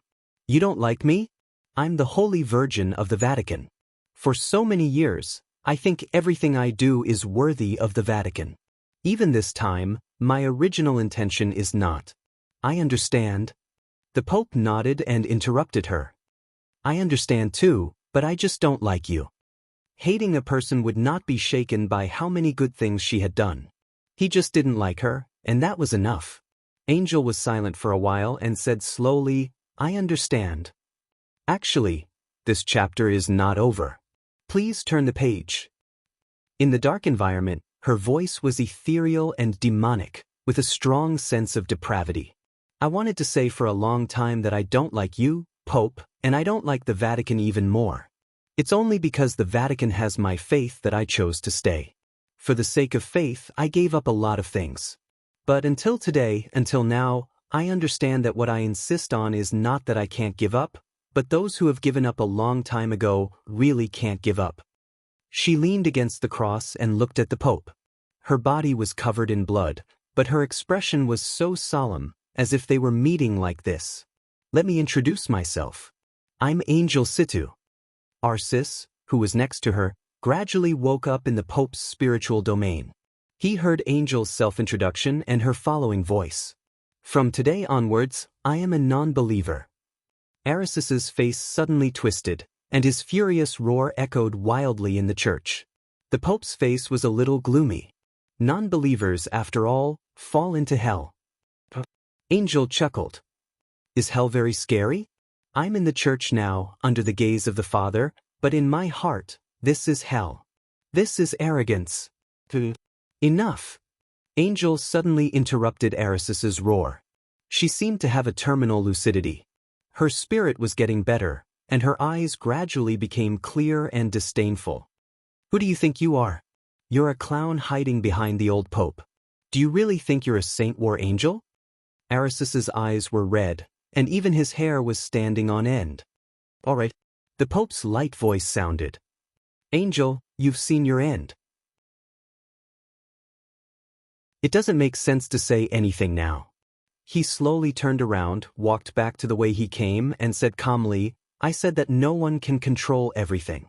The reason why the chaos is that it is changing at any time. The general trend is changing, and so are the enemies and ourselves. We did lose the opportunity to cooperate with Li Tianlong. This is a loss in your eyes, but you don't know that after we lost Li Tianlong, we have established a cooperative relationship with the Wang family of Beihai. So in the future, Eastern Europe will still be the world of the Vatican." His figure walked to the door and paused. "Ars," he ordered in a faint and emotionless tone, "destroy her." Arcis grinned hideously. Angel's body suddenly began to struggle. The sharp steel nails rubbed against her flesh, and the severe pain made her more awake. "You can't destroy me. You can't do it. I can die, but I have what this clown lacks the most. Pope, you can't destroy my will." Smith. Sis slapped Angel hard in the face. Angel no longer struggled. She suddenly laughed in a low voice. Some strange laughter echoed in the dark light. Her eyes were extremely still, like an abyss of eternal darkness. A chill gradually rose in Aris's heart. "You're all wrong," Angel said quietly. "Even if you unite with the Wang family of Beihai, so what? Eastern Europe will never be the world of the Vatican, and it will never be the world of the Vatican." The Pope, who was ready to leave, turned around and looked at Angel. Angel looked into his eyes, as if to see into his heart. Do you know Protestantism? End of this chapter. Bookmark for easy reading.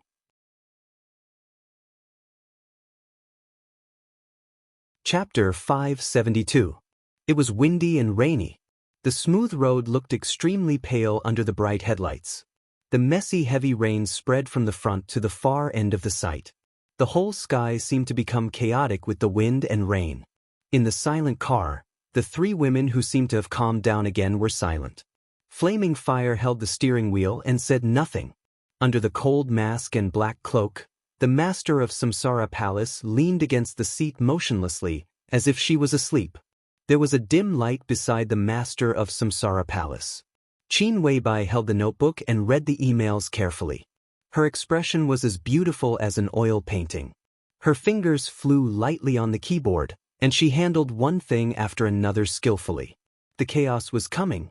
The well-prepared Samsara Palace had begun to reveal its trump cards one by one. The Samsara Palace, which had been hiding in the dark, began to take action. For the Samsara Palace, the chaos that had been planned for a long time was still chaotic, but as long as the general direction was still under its control, it was acceptable. This was the power that began to be gradually exerted after the merger of more than one force. It was specific to each department of the Samsara Palace, each family, and each important figure. Everyone was moving. The notebook in front of Qin Weibai recorded everyone's specific movements and messages. Some of the messages were completely one-way. After receiving the messages, even Qin Weibai could not confirm where the messages came from for a while. She sorted out each message and then passed it to everyone in the fastest way. The cold wind whistled, the rain beat on the car window, and the sound of slender fingers tapping on the keyboard gathered together. It was like the sound of chess pieces being placed. The whole of Eastern Europe was a chessboard. This game of chess had been planned for too long. It was no exaggeration to say that since the establishment of the Samsara Palace, everything had been prepared for this moment. A large number of spies, innumerable insiders, and lurking undercover agents, both on the surface and in the dark, involved in various industries and fields. Countless spies began to gather together with the dense news. No one could control everything. But under the circumstances that conditions permitted, the Samsara Palace had done everything to the extreme. In this round, the Samsara Palace didn't want to win for sure, but to not lose. The Samsara Palace was not a superpower in the dark world.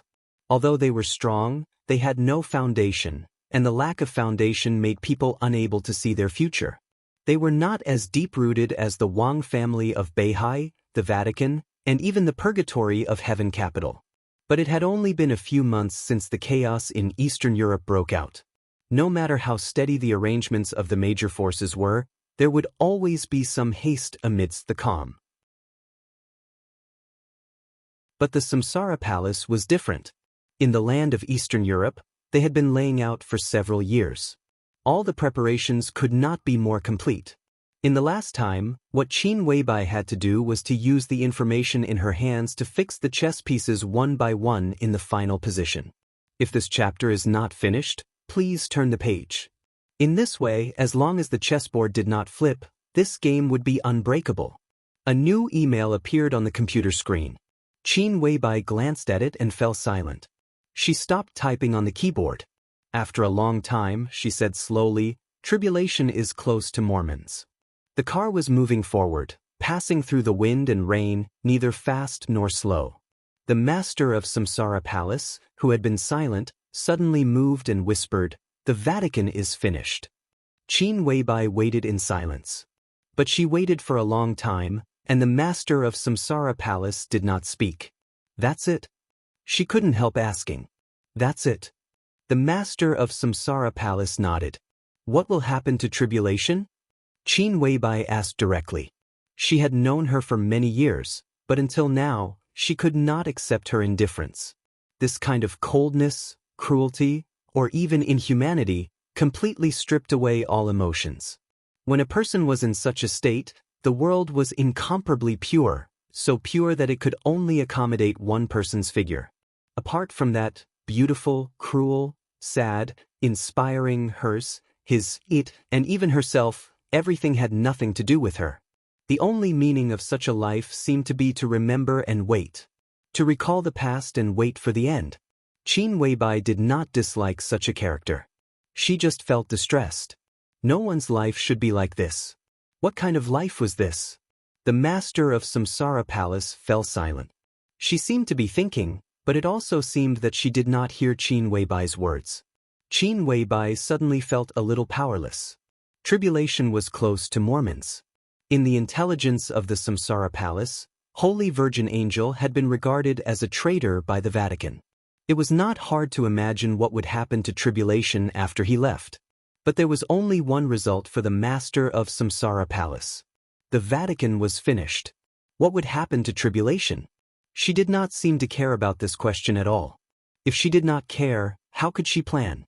He will not die. The master of Samsara Palace's voice was like a sigh, with extremely complicated emotions.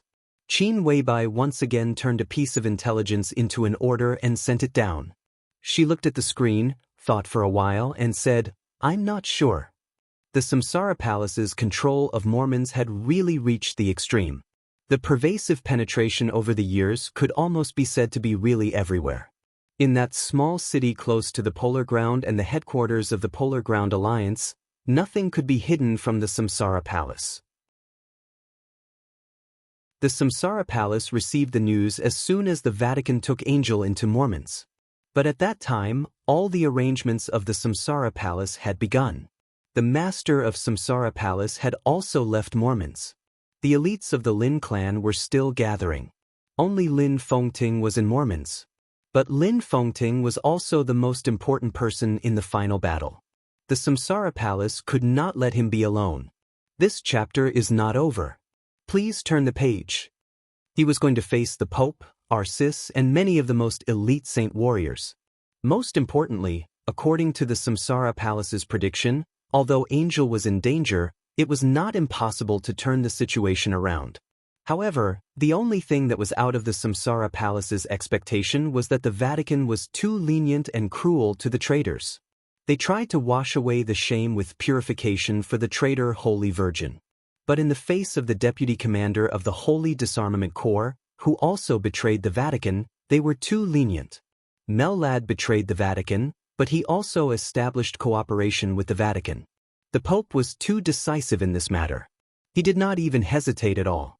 He was so fast that the Samsara Palace could not operate anything at all. In this way, not only Angel, but also the possibility of tribulation surviving was infinitely reduced. Qin Weibai subconsciously glanced at Flaming Fire.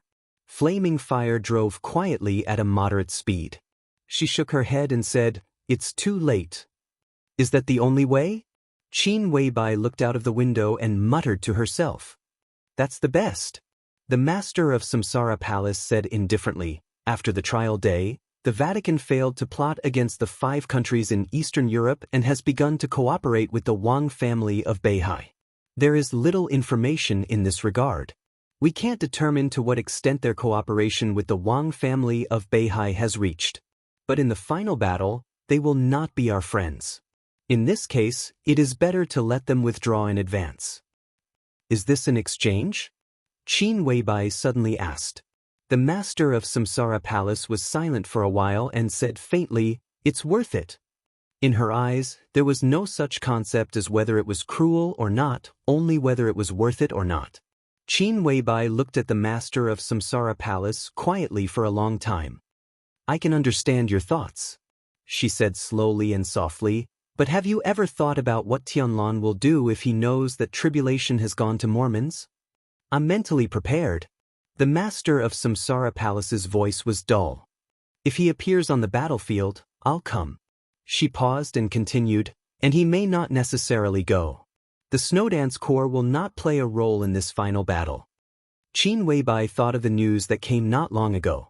The Snowdance Corps, which was gathered in the parade square of Reki City, was defeated by Sword Emperor Wang Tianzong. While the banquet in Reki City was still going on, President Li Huaqing of Zhongzhou State and commander of the Snowdance Corps, Li Tianlan, had already rushed to the office of the president. Qin Weibai frowned. Can't Li Huaqing persuade Wang Tianzong? Have you ever seen a real chosen one? The master of Samsara Palace suddenly asked. Qin Weibai was stunned and shook her head subconsciously. The master of Samsara Palace turned to look in the direction of Reki City and muttered to herself, "He's coming soon." She looked through the window. Outside the window, there was only heavy rain. The rain was like black ink, covering the sky. It was so cold and so desperate. End of this chapter. Bookmark for easier reading.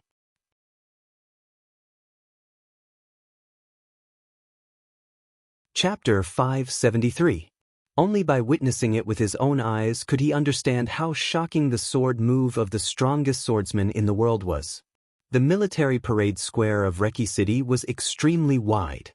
Within a radius of thousands of meters, the dense broken raindrops, which were like crystal grains, were quietly and strangely suspended in the air.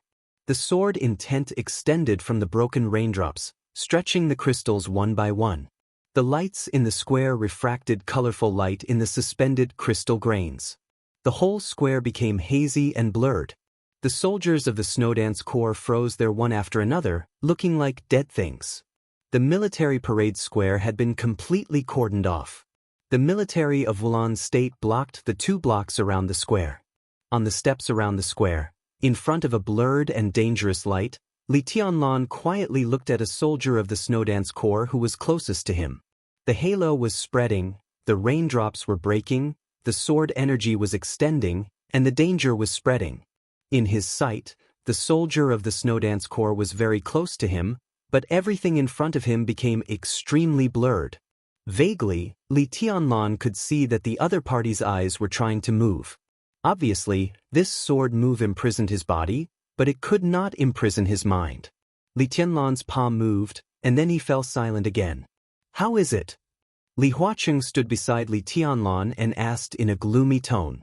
His expression was solemn, but his eyes were extremely cold. When he received the news here, Li Huaqing was still immersed in the joy of signing the contract with Wulan State. As a result, tens of thousands of elites of the Snowdance Corps were imprisoned by a sword move, and it was the Sword Emperor of Zhongzhou State who did it. How could such news be blocked?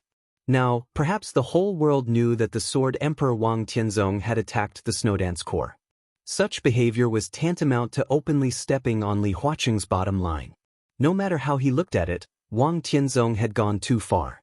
Chi-Chi's first appearance, Li Tianlan shook his head and said calmly, "There's no way." In Eastern Europe, there were few times when he was powerless. But in the face of Wang Tianzong's sword move, he really had no way at all. His sword intent was perfect, but he didn't have enough sword energy to support it. Even if there was an expert at the peak of the invincible realm who practiced the same martial arts as him and was willing to lend him his sword energy, Li Tianlan couldn't break this sword. The Wang Tianzong who wielded this sword was completely different from the Wang Tianzong on the night of the trial day. It could almost be said to be at another level. Now that this sword was here, unless Wang Tianzong wanted to withdraw the sword energy or wait for the sword energy to disappear by itself, no one in the entire dark world could do anything to this sword. Li Huaqing slowly turned around and looked at the light curtain flashing with different colors in front of him. The blurred figures of countless soldiers of the Snowdance Corps were constantly shaking in the light curtain. He didn't know if it was an illusion, but Li Huaqing could clearly feel their struggle in silence and stiffness. A surge of anger rushed to the top of his head. Li Huaqing took a deep breath and suddenly opened his mouth. His loud and clear voice directly rushed through the broken curtain of rain. "Wang Tianzong, come out." The broken curtain of rain trembled slightly. A drop of rain that had been stretched by the sword qi slowly fell. In the slight sound of footsteps, Wang Tianzong's figure seemed to come out of the rain. He looked at Li Huaqing and then at Li Tianlan without saying anything. Li Tianlan didn't say anything either. There was no Wang Tianzong in front of him. The so-called image was just a stream of sword energy, but it was extremely real. Tianzong, what's going on? Li Huaqing narrowed his eyes and his voice grew gloomier. They need to stay here for a few days. Wang Tianzong's tone was calm. He looked straight into Li Huaqing's eyes and didn't give in at all. What's the reason? There's no reason. Li Huaqing's eyes almost narrowed into a line. No reason? He nodded and suddenly became furious. If there's no reason, why do you imprison them here? Do you know that these are the most elite corps of Zhongzhou State and also the corps that have made great contributions to Zhongzhou State? Wang Tianzong, what do you want to do? Beihai Province is still a province of Zhongzhou State. Have you considered their position when you do this? Wang Tianzong's eyes gradually became cold. He nodded and said, I'm doing this because my position hasn't changed. Mr. President, you're right. They're the most elite corps in Zhongzhou State. As a Zhongzhou citizen, I have the obligation to protect them. This is the last battle, and they shouldn't be sacrificed in vain in such a battle. I left them here for the survival of the entire Snowdance Corps. The last battle? Li Huaqing paused slightly and said in a low voice, What do you mean? Wang Tianzong didn't answer. He glanced at Li Tianlan calmly and said meaningfully, Tribulation went to Mormons. Li Tianlan's face suddenly changed. At the same time, his cell phone suddenly rang. Li Tianlan took out his cell phone. It was Situ Tsangyue's phone number. Pale lightning flashed across the night sky of Reki City. Li Tianlan answered the phone. In the messy wind and rain, in the rainy season of Eastern Europe, an unprecedented thunder suddenly shook between heaven and earth. In the lightning and thunder, Li Tianlan, who was holding the phone, turned livid in an instant. The thunder gradually passed. The heavy rain poured down. When the rainy season was about to end, an incomparably wild heavy rain swept through all of Eastern Europe. Lightning raged in the air. Li Tianlan silently put down the phone. The image of Wang Tianzong condensed by the sword energy had disappeared. Li Tianlan looked in the direction of Wang Tianzong across the square and was silent for a long time. In the room with the lights on, Wang Tianzong, who was dressed in a wide robe with big sleeves of the Han costume, was also looking in Li Tianlan's direction with a writing brush in his hand. He watched Li Tianlan narrow his eyes, watch him remain silent, and watch him turn around and leave. Where are you going? Li Huaqing's voice sounded. Li Tianlan didn't look back and said calmly, Mormons? Wang Tianzong laughed. At this moment, he didn't know if Li Tianlan understood, but he had already understood. These were not his plans. At his current height, he no longer needed any plans. Li Tianlan was indeed tricky, but as long as he wanted to, he could solve it in the simplest way. When the Snowdance Corps was imprisoned here, in the vast Eastern Europe, Reki City, Wulan State, there was no young marshal. On the final battlefield, Li Tianlan was just Li Tianlan. That was all. Over the Manor of Mormons, the wind and rain suddenly became heavier. The polar night was getting darker. Inside and outside the manor, the hazy fog seemed to have broken free from its shackles and began to fill every corner. The white fog, which represented rich vitality, flowed slowly and lingered in every flower and leaf in the manor. It gathered and did not disperse, looking beautiful and mysterious.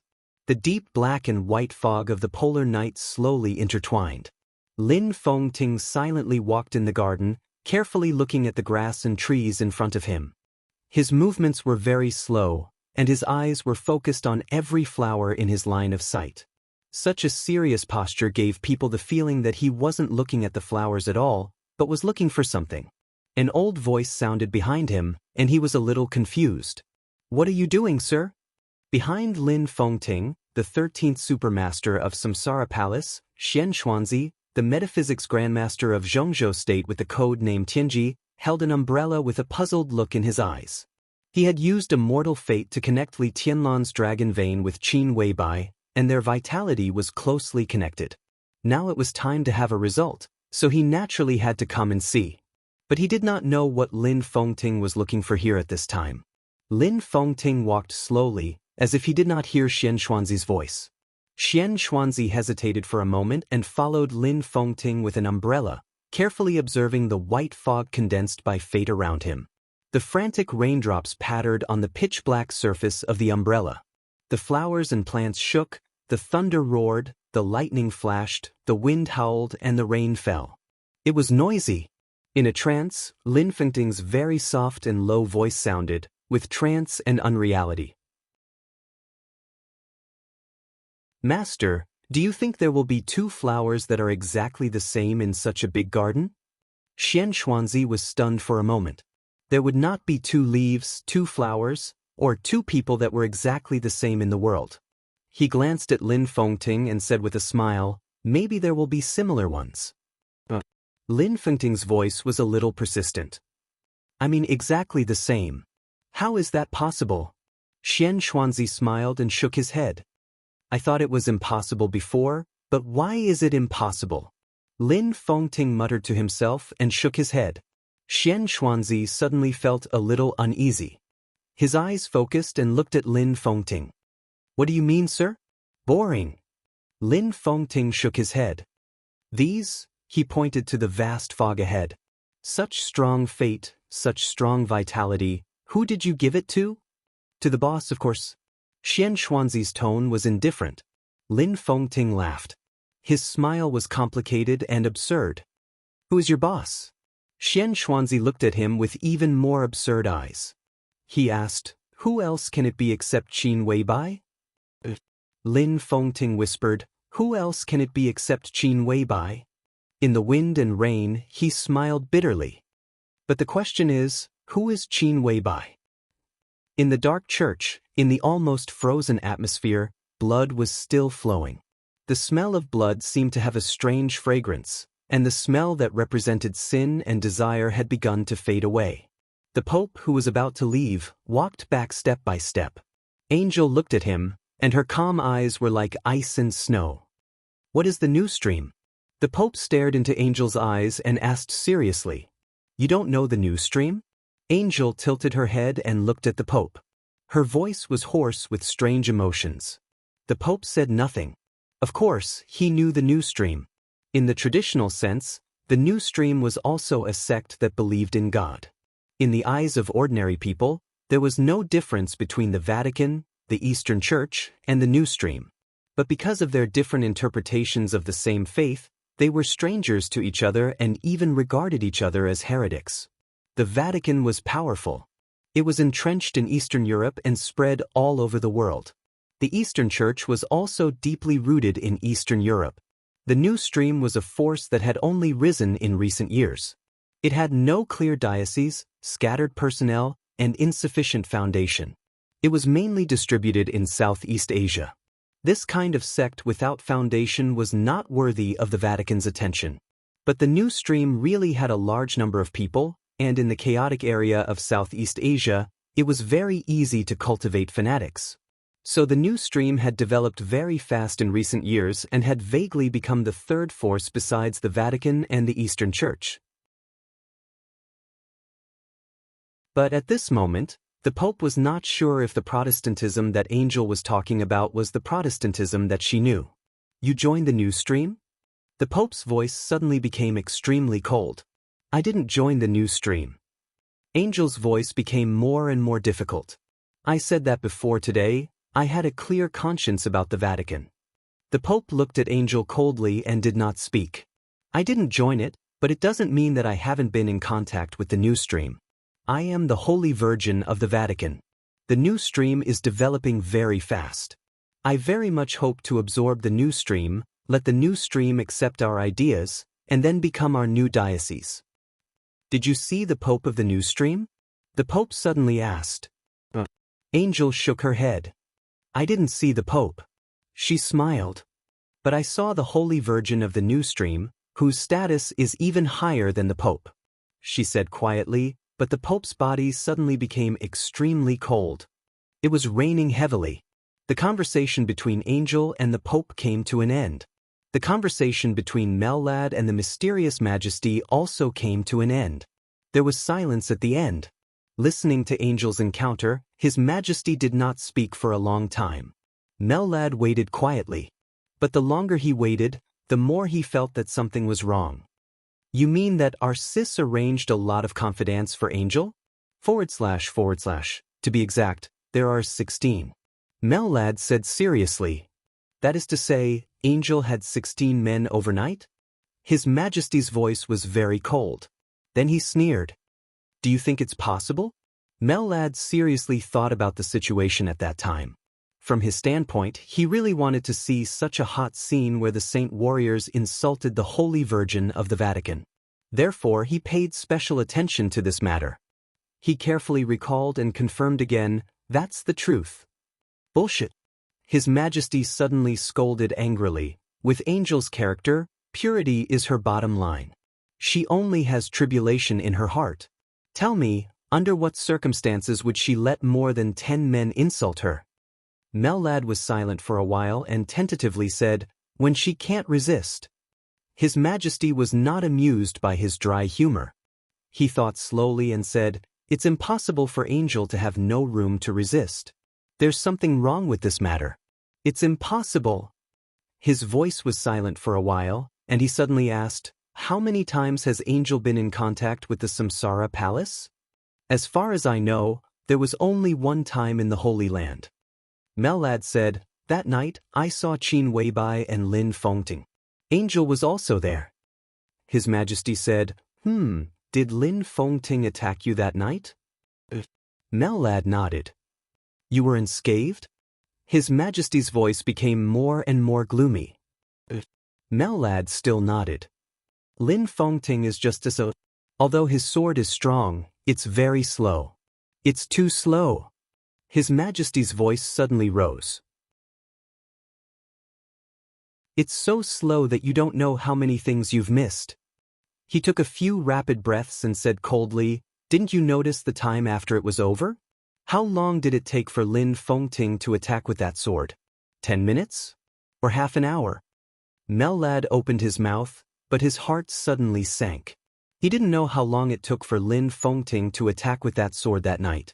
He didn't know if he had noticed the time. At this moment, he tried hard to recall, and suddenly found that he had no impression of the time that night at all. The wind and rain filled the sky. His Majesty hung up the phone. Under the gloomy polar night, the roar of the engine with a crazy meaning sounded faintly. The bright headlights rushed over like two raging tides and rushed straight to the church. The sky was full of killing. At the same time, the atmosphere in the church hall had completely frozen. The Pope regained his indifference. Angel, there was a sigh in his voice.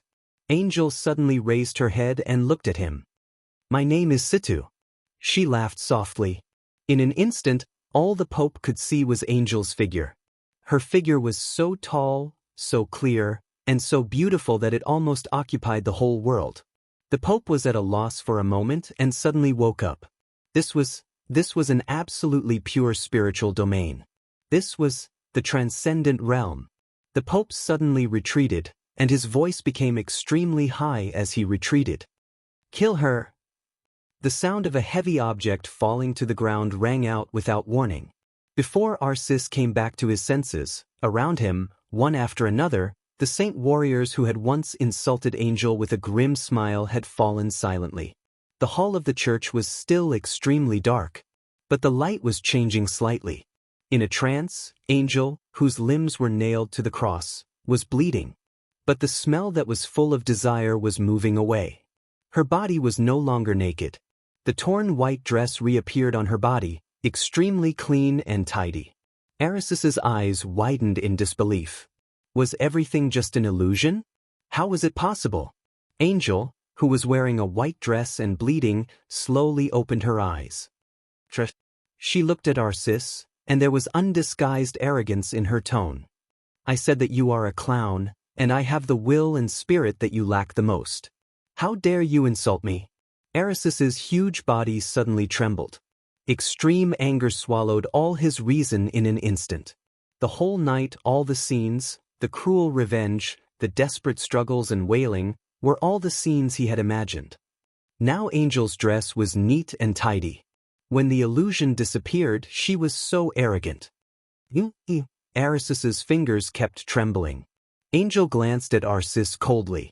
Arisis's face was angry and resentful. In Angel's spiritual domain, he didn't feel anything strange, but Angel spat out a mouthful of blood directly. At the same time, the Pope's aura also quickly weakened. The Pope's figure began to retreat quickly in the darkness, but his order did not change. Arsis, kill her. Angel laughed. Outside the church, the wild and galloping vehicle crashed into the church. In the polar night sky, there was a fire burning in the continuous heavy rain. Angel's body straightened up and she said calmly, "Everything you did tonight is blasphemy. You are guilty."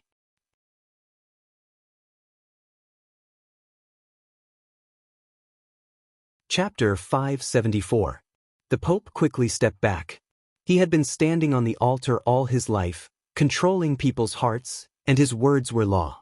It could be said that he was extremely brilliant. But at this moment he felt an unprecedented danger. Danger. This was a feeling that the Pope had almost forgotten. From the above-board political circles of various countries to the dark and bloody dark world, he was ambitious, bold, invincible, and domineering. But he never felt that anyone could threaten him. He really didn't understand martial arts, not at all. But in the spiritual field, he was truly invincible, and no one could kill him. But at this moment, the omen of death was so clear. It was like a dark shadow was crazily spreading over. The surrounding space was collapsing and the earth was cracking. Stars were falling and light was disappearing. Deathly silence and coldness spread over with an almost eternal darkness, swallowing everything like an abyss. Countless scenes kept changing in front of him, and finally returned to reality. The reality was Angel's eyes, so beautiful that they occupied everything. The transcendent realm. At this moment, the Pope could finally be completely convinced that in his invincible spiritual field, there was now an opponent who could compete with him. The traitor of the Vatican, the Holy Virgin Angel, had also entered the transcendent realm. How was this possible? The Pope only felt that everything that had happened today was extremely absurd. Everything that Angel had experienced, all the insults, and the sinful desires, were all illusions. But when he was unprepared, even he was deceived. A faintly discernible sense of panic gradually took over his consciousness. The Pope's retreating figure suddenly stopped. In an instant, his pupils condensed and shrank, and there was a pure and flawless silvery white color between his eyes. This was the most powerful and perfect will in the entire dark world. It was like a vast galaxy, like a surging sea. With a huge oppressive will, it followed the Pope's gaze and went straight into Angel's eyes. It was irresistible. "Arsis, kill her." The Pope's deep voice sounded, incomparably majestic. Angel was motionless, but her spirit was more active than ever. The Pope's eyes were silvery white, and his eyes were shining. The clear softness in Angel's eyes gradually faded, became dark, and became silent. The two of them looked at each other. The same perfect will instantly met.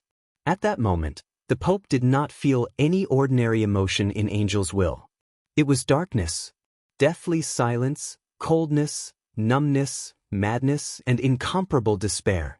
The Pope suddenly opened his eyes wide.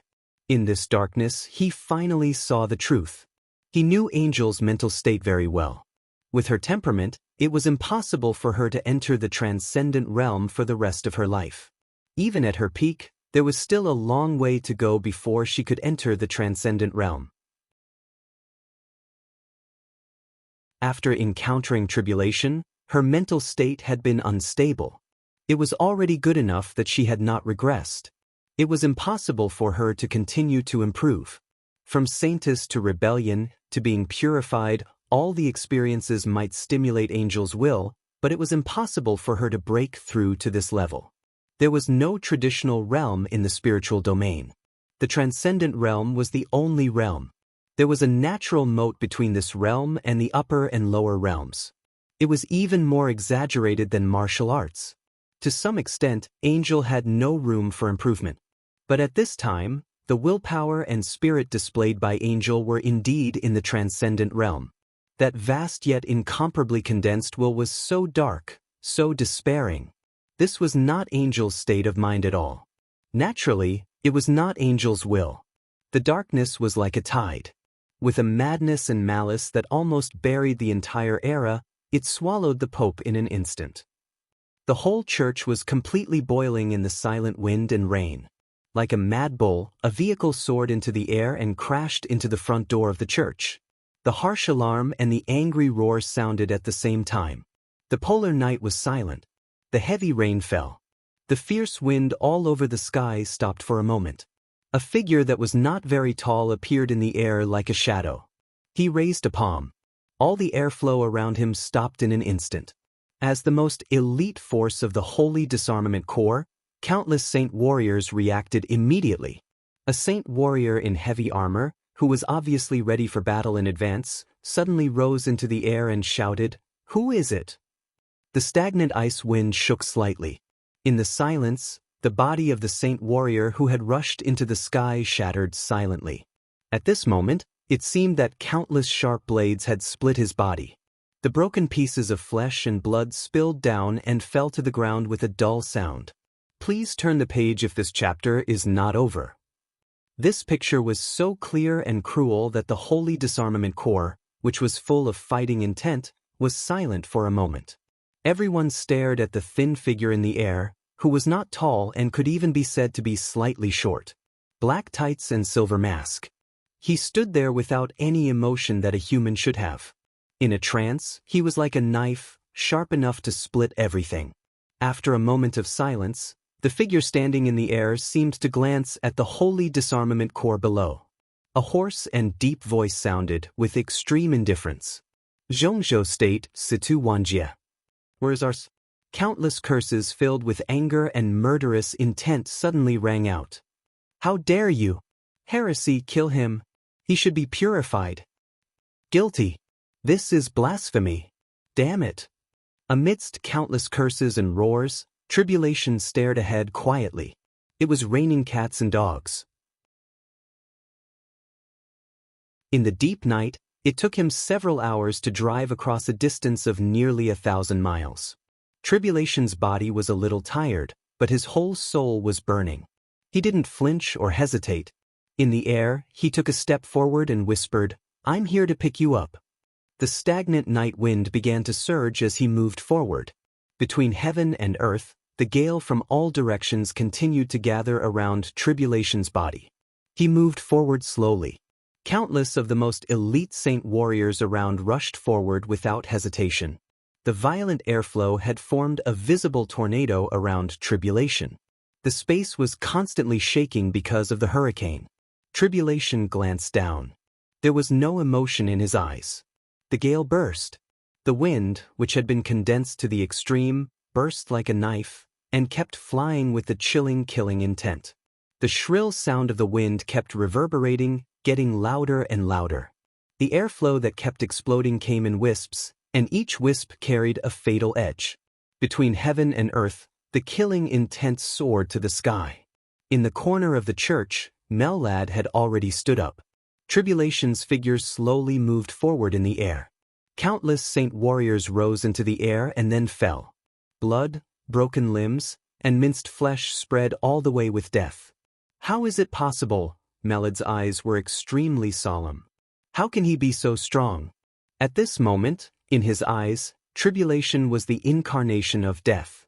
As an expert who was infinitely close to the peak of the invincible realm, Mellad could roughly see Tribulation's current state. Tribulation was not in a good state. His injury had not healed. At this moment, every time he moved with all his strength, his body might completely collapse. Moreover, his breakthrough was too fierce, so it was not perfect. Obviously, he had not solved this problem in the past few years. But it was more obvious that Tribulation had obviously stopped thinking about it. If he couldn't solve the problem, he wouldn't solve it. Now, Tribulation no longer considered any consequences. There was only killing in his heart. Mellad's body trembled slightly, and there was obvious hesitation and struggle in his eyes. In this state, Tribulation would definitely not be able to withstand one attack from him. Mellad was sure that as long as he appeared in front of him, he could beat Tribulation into a bloody mess with just one punch. Not to mention him, any ordinary Invincible Realm expert, even a half-step Invincible Realm expert, or even a peak of the Thundershocking Realm expert could kill Tribulation with a full blow. But similarly, any Invincible Realm expert, close to the peak of the Invincible Realm, or even at the peak of the Invincible Realm, would not be able to withstand a blow from Tribulation. In this state, anyone was qualified to bet life and death with Tribulation, but he was also qualified to bet life and death with anyone. His body was extremely fragile, but at this moment, the sharpness he showed had far exceeded that of an ordinary Invincible Realm expert. Instead, he had steadily entered the peak of the Invincible Realm. This was Tribulation in his normal state. There were no injuries or hidden dangers. As the strongest assassin in the Dark World, this was his own sharpness. I told you, don't underestimate Tribulation. His Majesty's voice sounded in the phone, extremely low. And why do you look down on him? What's the concept of breaking the existing martial arts and entering the Invincible Realm when he is in the Chi-controlling realm? This proves that since the 4 realms of martial arts, his Chi-controlling realm is the most perfect. In terms of the Chi-controlling realm alone, he is even more perfect than the Chosen One. Who dares to look down on such a monster? His breakthrough is so fierce that he can't exert all his strength at all. But if he doesn't care about anything, who can stop him in front of us? This is a peak assassin who can gamble with the life and death of an expert in the peak of the Invincible Realm. His Majesty's voice was a little emotional. The Vatican is finished. Mellad hesitated for a moment. This chapter is not over. Please turn the page. Stop him. His Majesty's voice suddenly became extremely cold. At least hold him back. Angel must die. I can't hold him back. Mellad smiled bitterly without hesitation. It was easy to kill such a Tribulation, and it was also easy to be killed by him. But it was not easy to hold him back. It was as difficult as ascending to heaven. The will that represented the darkness surged wildly. Time was going back in a hurry. Angel looked at the Pope in front of her. In a trance, she seemed to have returned to the Holy Land more than a month ago, to that night in the hotel in the Holy Land. In the hotel room, Mellad stood beside her. In front of them were Qin Weibai and Lin Fengting. The hidden patriarch of the Lin clan began to draw his sword.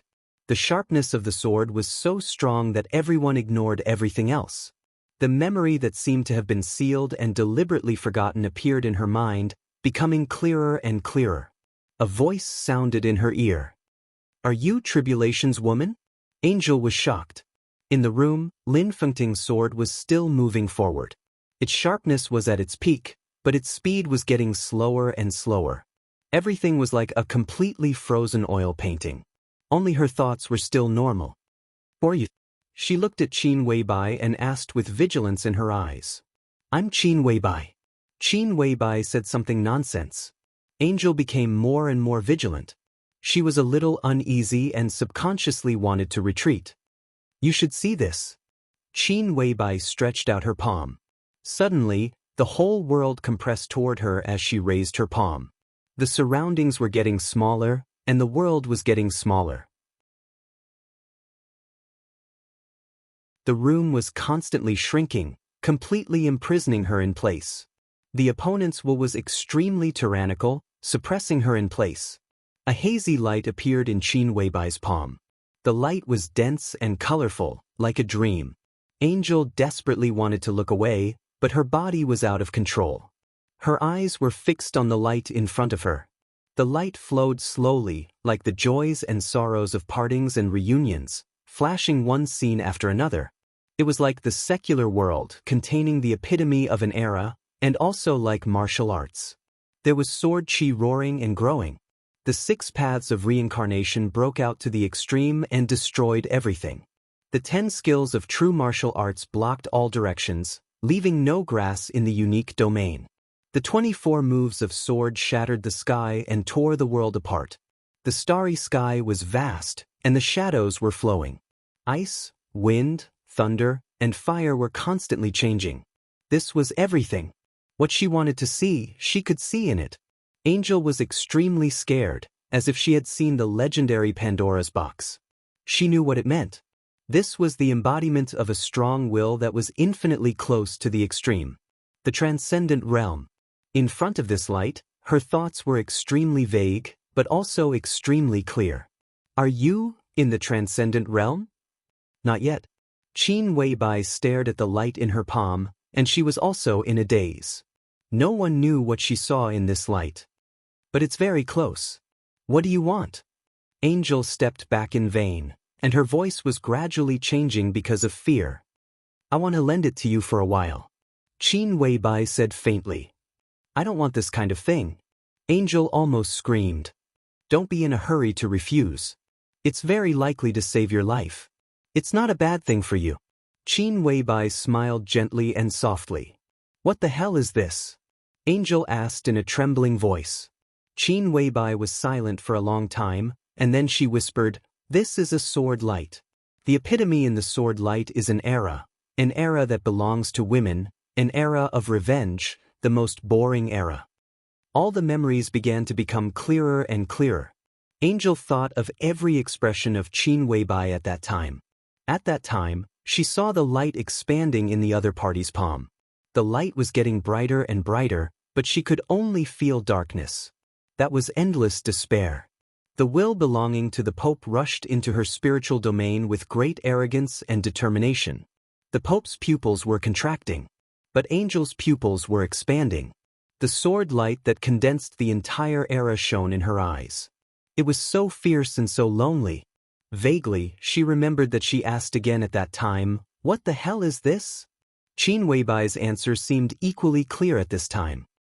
The heart of despair. End of this chapter. Bookmark for easier reading.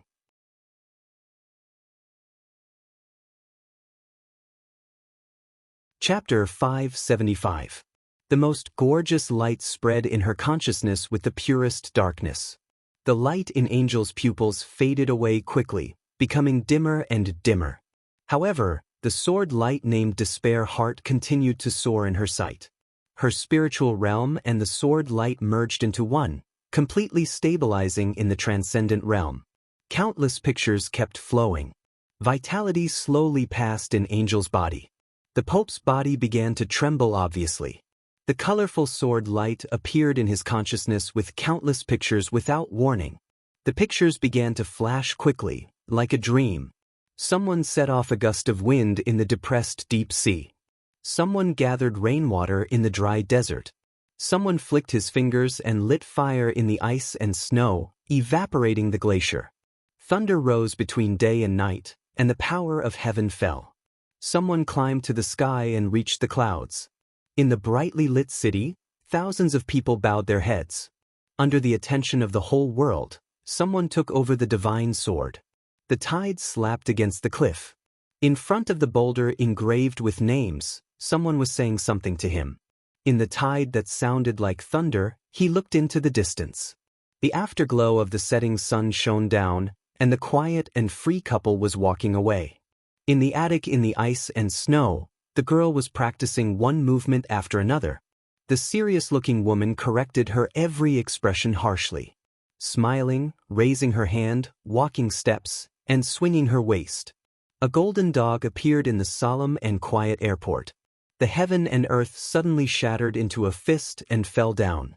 He walked into the spacious and solemn conference room.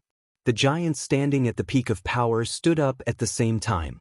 He waved his hand casually and sat down directly opposite the main seat.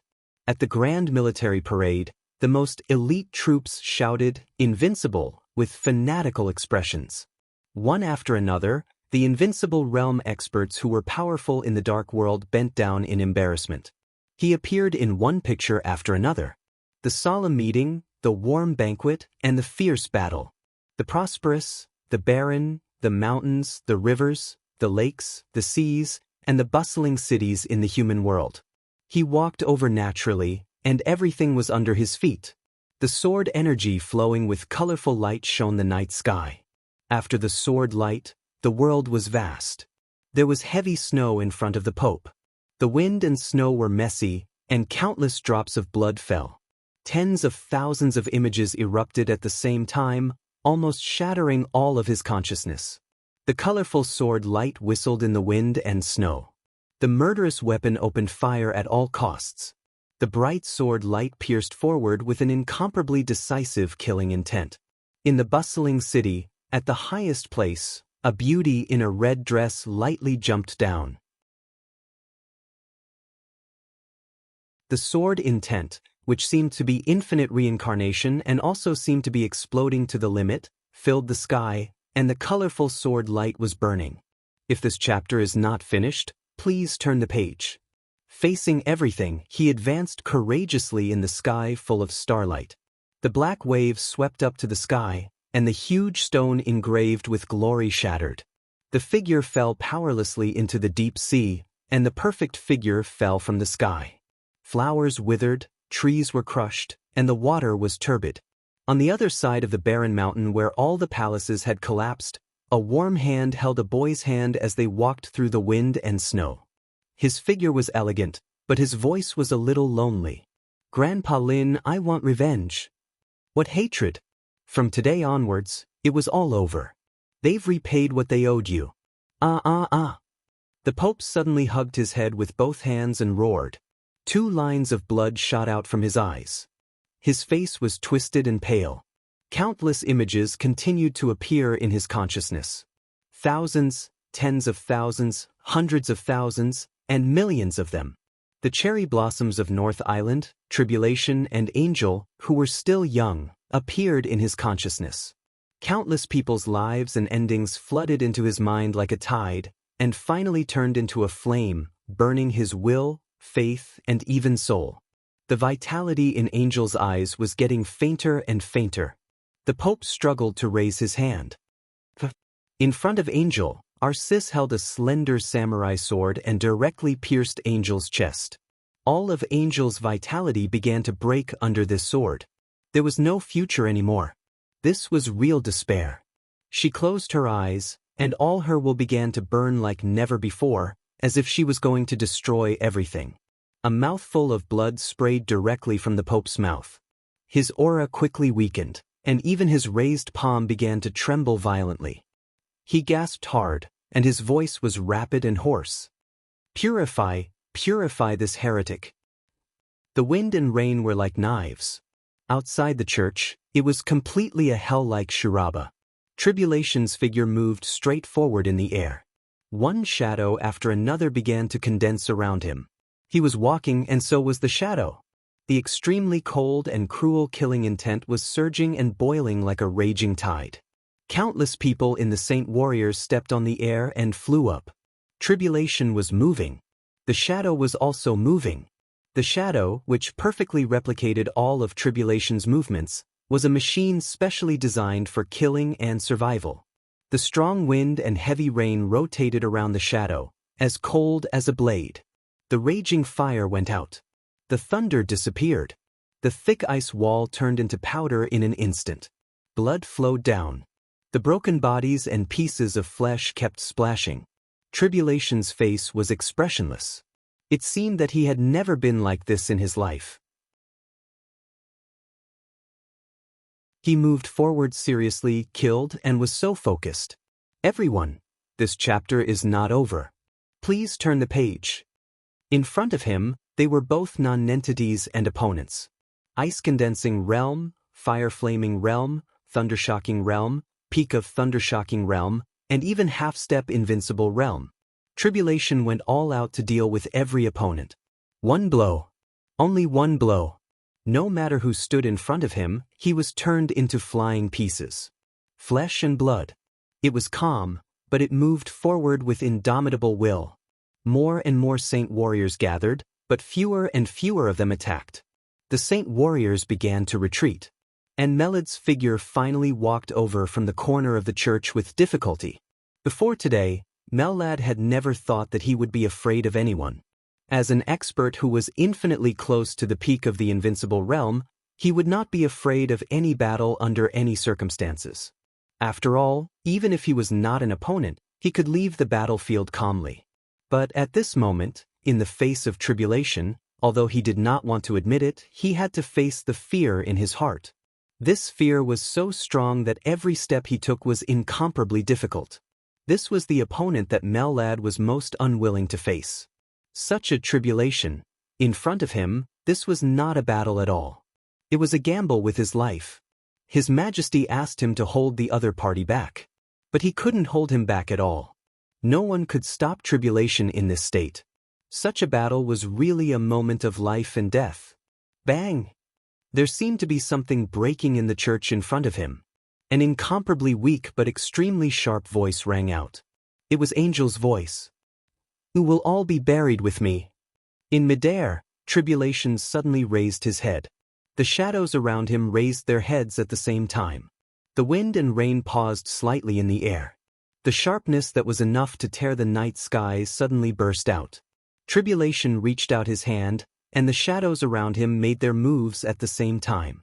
The wind and rain hovering in front of him gathered together at the moment he made his move. With a push of his hand, it turned into a hazy arc of light. The water rippled. The next second, blood bloomed. Mellad suddenly gritted his teeth. His body rushed up into the sky with countless residual shadows. Like a bolt of lightning, he pounced on Tribulation. The moment when it seemed to become extremely fast and then extremely slow, Tribulation glanced at him. His eyes were extremely calm, without any emotion or life or death. He put his palm up. The black shadows around him dissipated. A sharp sword chime filled with killing intent suddenly sounded between heaven and earth.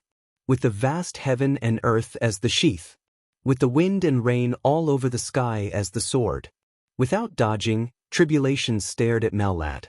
His arm fell, and he directly slashed with his sword. End of this chapter. Bookmark for easier reading.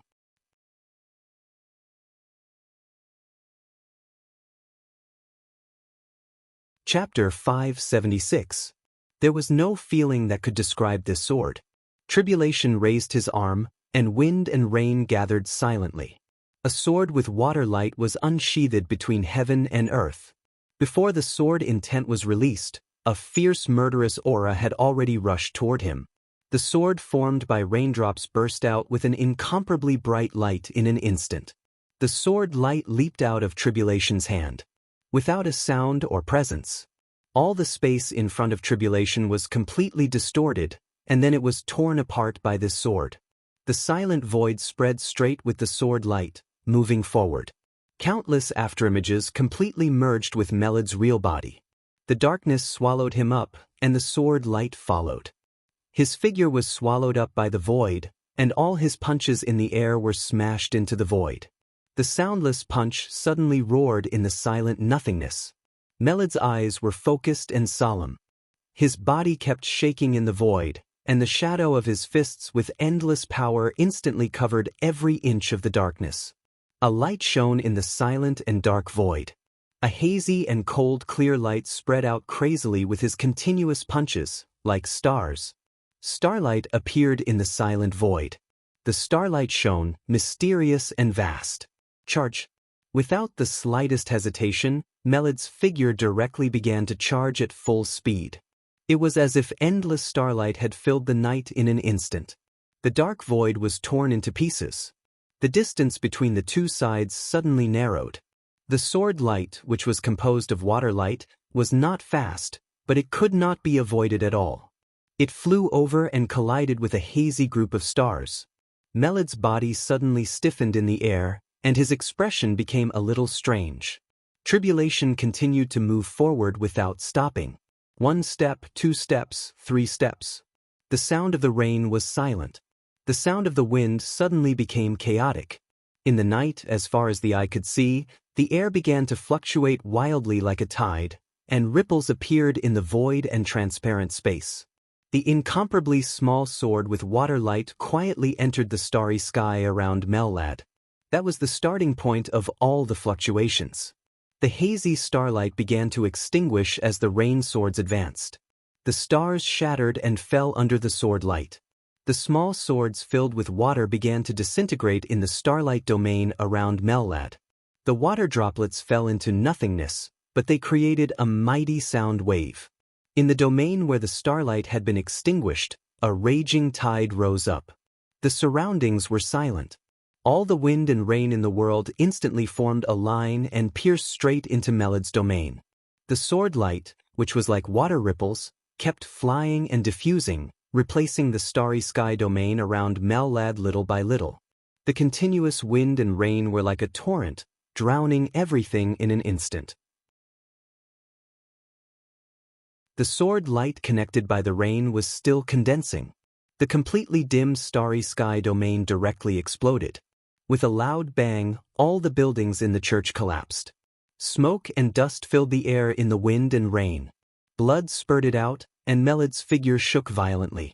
The string of sword light connected by the rainwater had become so thin that there was only a line left. The incomparably thin and weak sword light penetrated his body from the chest.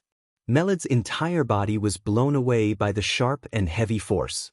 In the air, his body was already full of blood lines. His body fell to the ground and slid for dozens of meters on the muddy ground before he struggled to stand up. Covered in blood, he didn't even have time to look at the battlefield anymore. Without hesitation, he turned around and fled. One sword strike. With just one sword strike, he directly injured Melad, who was infinitely close to the peak of the invincible realm. Tribulation's aura didn't weaken at all. Instead, it became stronger and stronger. Tribulation, who was completely reckless, might have the weakest body among the invincible realm experts at this time, but in terms of attack power, he could almost be the best in the world. Tribulation continued to move forward. In front of the collapsed main hall of the church, smoke and dust were flying all over the sky. The rain fell again. This chapter is not over. Please turn the page. In Tribulation's sight, there seemed to be a white robe staggering away. A fire lit up in the church in front of him. A huge cross rose into the sky. The blood-stained white dress swayed in the wind and rain, but the blazing white flame was burning in the wind and rain. The flame swayed in the void, gradually went up, and swallowed Angel's body little by little. Arsis took Angel's body and flew higher and higher. His loud voice was accompanied by an incomparably strong and violent aura that swept through heaven and earth, majestic and indifferent. Heretics, you will all die here. Tribulation raised his head and looked at the raging fire burning in the air. Without hesitation, he strode forward. The raging fire hit Angel's figure, but her voice resounded through the night sky in an instant. The flames burned her body, but her voice was still calm and soft, with the solemnity and holiness of a chant, mighty and mighty. You all have selfish desires and have betrayed the Lord's way. In the future, you will definitely bear the fruit of sin. Deity's figure rushed through the ruins. The loud noise was still roaring. A large number of church buildings were collapsing and shaking. Several black shadows lined up straight in front of him. Tribulation's movements were getting faster and faster. A red radiance lit up without any warning. The figures in his sight were gathering rapidly. Silent, swift, fierce, and disregarding life and death. A large number of ruins rose into the sky. Under the ruins, a figure covered in a black cloak suddenly rose. The raging fire was burning in his hand. All the nearby metal was refined into an iron rod in the shortest time possible. The iron rod broke through the air and smashed down on Tribulation's head. Another wave of red light shone. The two red lights merged into one, and a domain with a strong sense of confinement rose out of thin air. More and more figures began to appear. He took a step forward.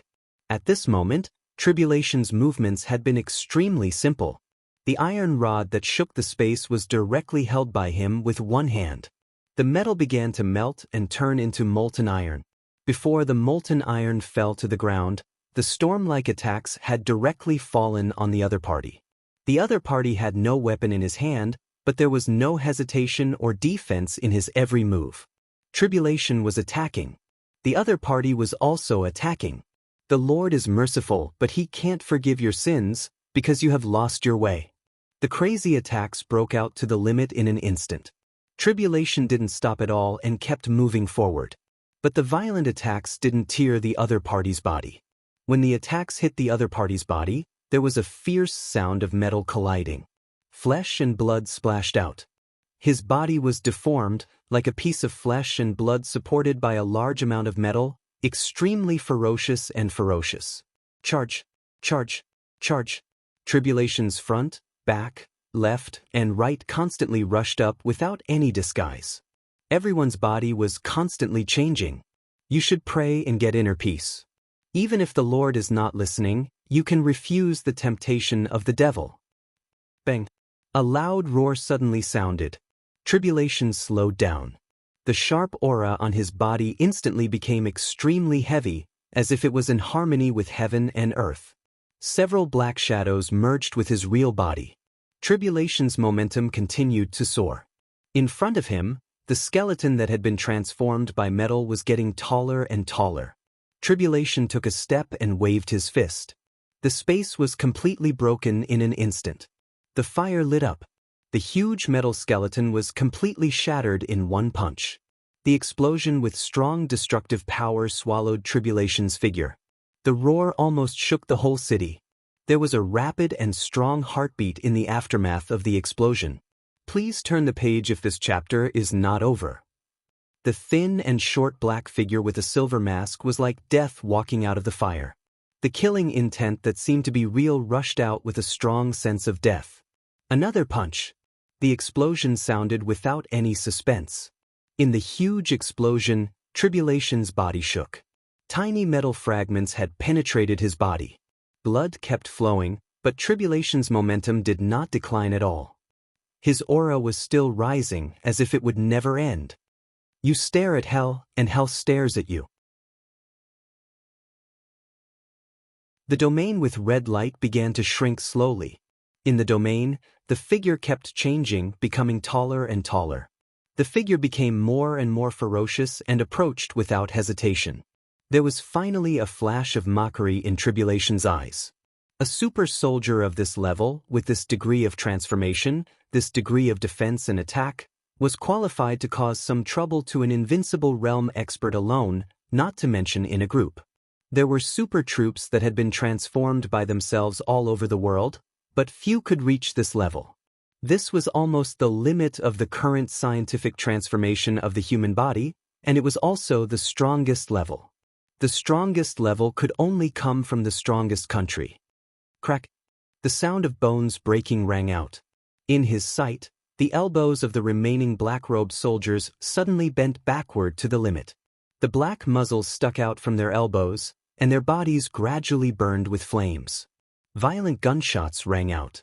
With the most penetrating special bullets, the scorching temperature directly shot out from their eyes, turning into lasers that could burn everything. Zhongzhou State, the Terracotta Army. Tribulation laughed. There was no warmth in his eyes, and his low and hoarse laughter carried the most violent killing intent. One after another, pitch-black shadows appeared beside him. Bullets flew wildly. Scarlet and dazzling lasers. A domain that was close to absolute confinement. Such tacit cooperation. Such a terracotta army was not a temporary elite at all. It was a complete terracotta army, a complete team. Azure Dragon would not appear here. Black Tortoise would not appear here. Vermilion Bird would not either. It was self-evident which team the terracotta army in front of him belonged to.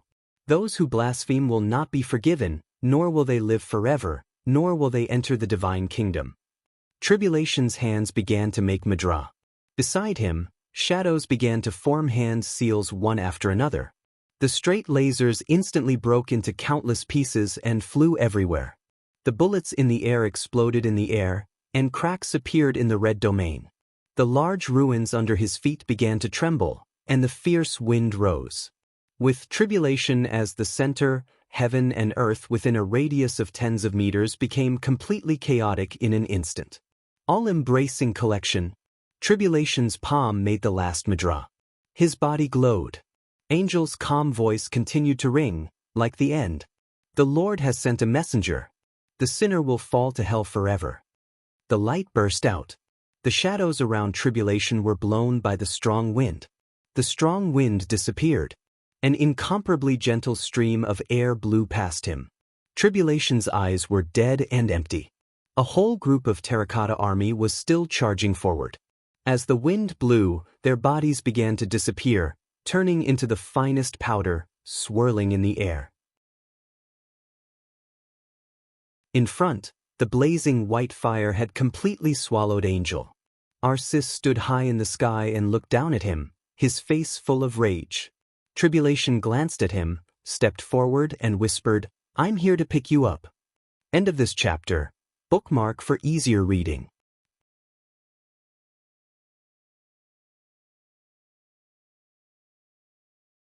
Chapter 577. The wind and rain howled. The pale lightning was still flickering in the air. With the church as the center, people in the whole block near Mormons were running and gathering. In the chaos of Eastern Europe, the Vatican had made the largest investment in the dark world in recent years. Nearly 2,000 saint warriors had gathered in Eastern Europe. Under the leadership of Arsis, this was a force that was enough to make the dark world tremble. At this time, this force had been concentrated in Mormons.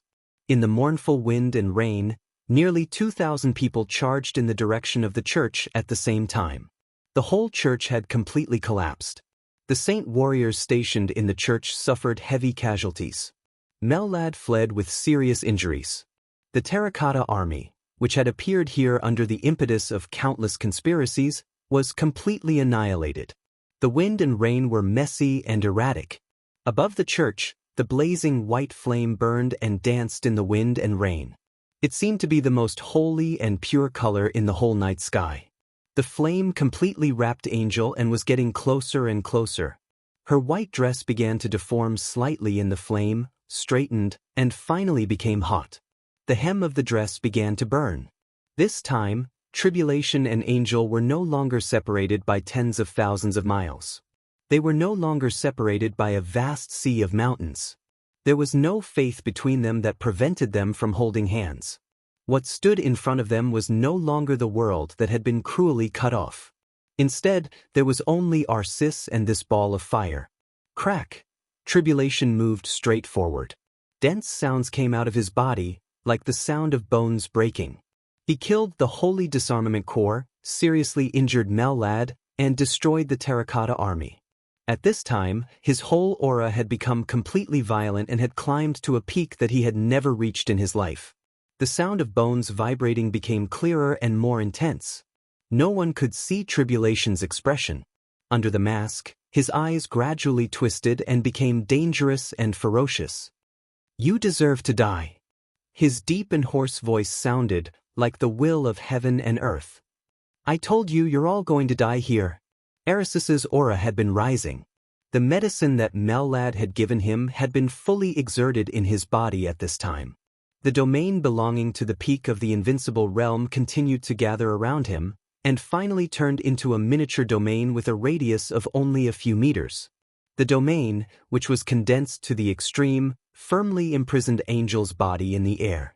There was a void inside the domain, and only the white flame was constantly burning. "Heresy!" Arsis grinned hideously. His voice shook at the same time as the thunder in the sky, almost resounding throughout Mormons. "You seduced the Holy Virgin. This is your punishment." A thick palm that symbolized absolute power was raised. Tribulation's figure began to sprint. "Go to hell."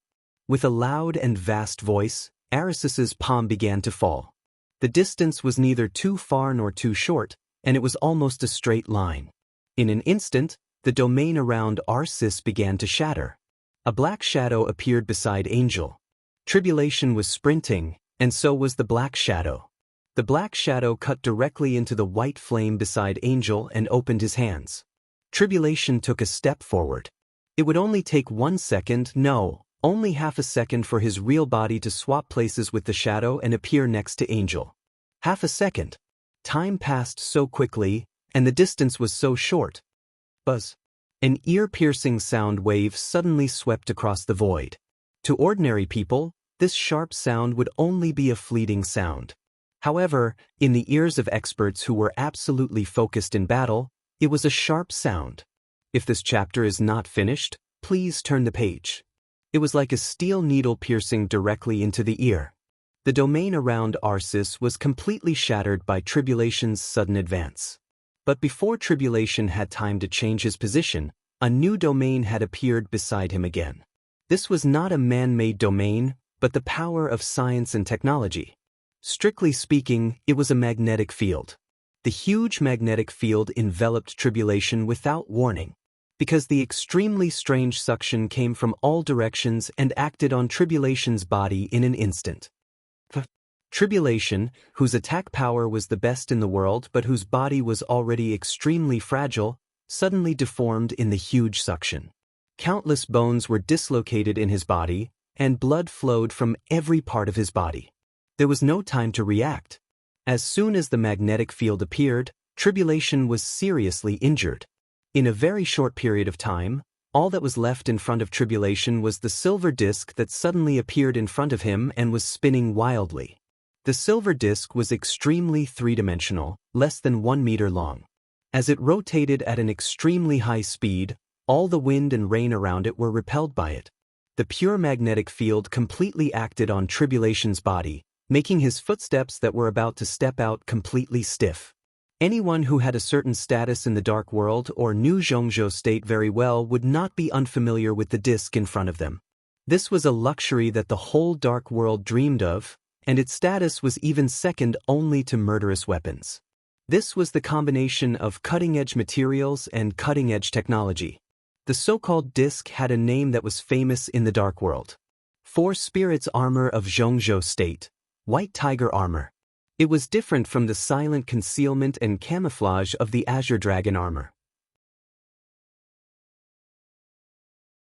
It was also different from the exaggerated penetration and lethality when the Vermilion Bird Armor transformed into the string of a rainstorm.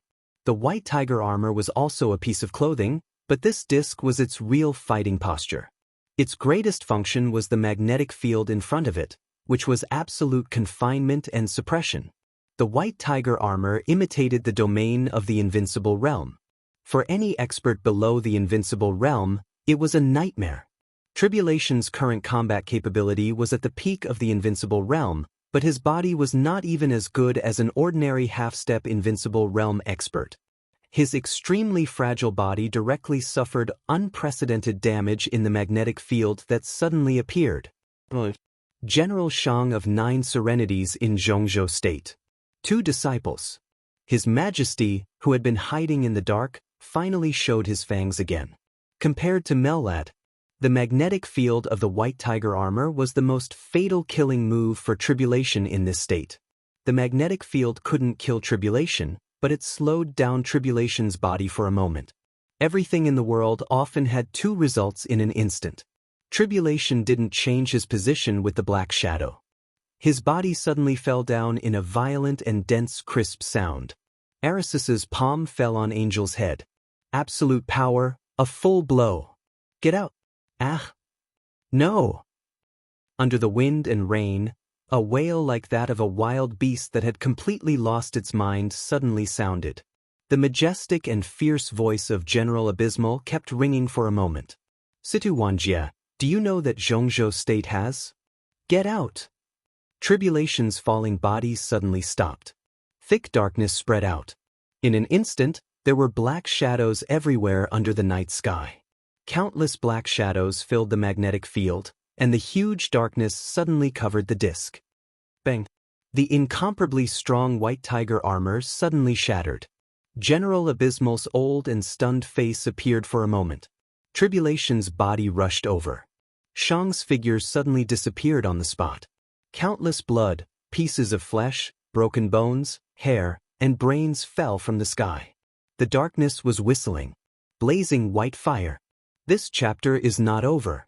Please turn the page. The flames were burning fiercely. Under the huge force, Angel's body suddenly fell. The flames around her suddenly surged, extremely fierce. The custom-made white dress turned into dust. Angel's body began to disappear in the flames, bit by bit. Bright and dim between life and death. The blazing white flame dimmed for a moment. Angel, with a ferocious knife wound on her face, glanced at Tribulation in a trance. Thousands of words, deep feelings, vows of undying love, and unswerving love were so small in the face of death. But angels final will rushed out at the moment of life and death. Their eyes met in the moment of life and death. The surrounding heaven and earth instantly changed color. The darkness began to disappear gradually. The wind and rain stopped. The sun appeared in the polar night, and the whistling cold wind began to warm up. The flat and soft ground extended forward, and at the end was a sea. The sea was vast, and the mountain vaguely appeared in the line between the sky and the sea. The son of the North Island jumped under the cherry blossom tree, and the cherry blossom petals flew in the air, danced, and fell. A young and inexperienced yet incredibly pure girl walked toward her. "Are you from the North Island?" "Oh, Zhongzhou State. I haven't been there yet. My name is Ariel from Italos. You like cherry blossoms too? You can take me with you. Can we really meet again?" "I'm sorry." Countless cherry blossoms fluttered and almost covered the whole sky. The holy girl got closer and closer. Her voice sounded as if it was far away. "Take me away." Tribulation stood quietly in this world. He watched her figure approach him, open her hands, and then gradually melt. With a fragrance, she melted in his arms. The world began to dim. The ocean was roaring. The warmth gradually became cold. Darkness came. The wind and rain gradually subsided. But the cherry blossoms all over the sky were still fluttering. Tribulation raised his head in a daze. In front of him was Arsis, who was exuding monstrous killing intent. Shang's broken body fell. There was a cherry blossom tree beside him. Reality and illusion began to converge at one point. The silver-white flame in the air had begun to dissipate. Angel had disappeared. Only countless fine ashes fell along with the rain, incomparably gentle, incomparably sentimental, as if it was the final farewell. She didn't have time to say anything to him. She didn't say anything. Tribulation's body fell to the ground. He reached out his trembling hand, trying to touch the ashes in the air. The cherry blossoms fell in front of him, covering everything. His trembling eyes and trembling hands gradually became stable. Tribulation watched quietly. Time seemed to pass in a flash, but also like 1,000 years. In the near-eternal haste, the warmth gradually began to disappear. The sky over the cherry blossoms dimmed silently. The last cherry blossom fell in front of him, fell, and disappeared, leaving no trace. Tribulation was motionless, silent as a statue. The world was empty. All the warmth in his heart began to disappear with the falling cherry blossoms, leaving no trace. Far and near, countless saint warriors began to gather and rush over. Tribulation moved his body. The whole world, the whole world, the whole city. There was no more concern in front of him, only the enemy. Tribulation's body trembled. He laughed miserably. End of this chapter. Bookmark for easier reading.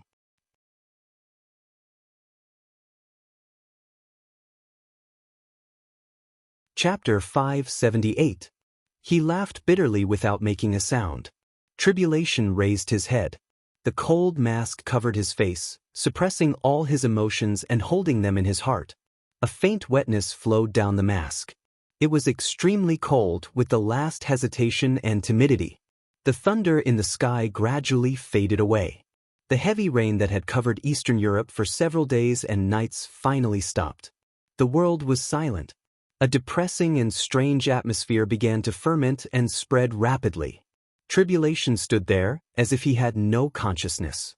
More and more saint warriors rushed into the church, but at the same time, they slowed down their pace. Figures began to gather and surround the church. Layers of saint warriors moved forward quietly, as if they were afraid of waking up something. Arsis had landed on the ground at some point. His body was quietly tense. He looked at Tribulation without speaking or making a move. At this moment, the rising momentum of Tribulation had completely disappeared. He was standing there, but it was like a touch of darkness that could be seen everywhere in the night sky. It was natural, as if he did not exist at all. Arisis's reason wanted him to take action directly, but his inner intuition kept urging him to retreat. The faintly discernible danger quietly surrounded the whole church, and the source of the danger was tribulation, who was in a daze. The sun and darkness coexisted in the sky. Reality and illusion seemed to have completely merged together. The temperature was so cold. Standing here, Tribulation could clearly smell the fragrance of flowers from North Island. The cherry blossoms fell, an angel's figure completely disappeared. Tribulation reached out in vain, as if he wanted to catch the floating ash in the air. But the night sky after the rain was clear and cold.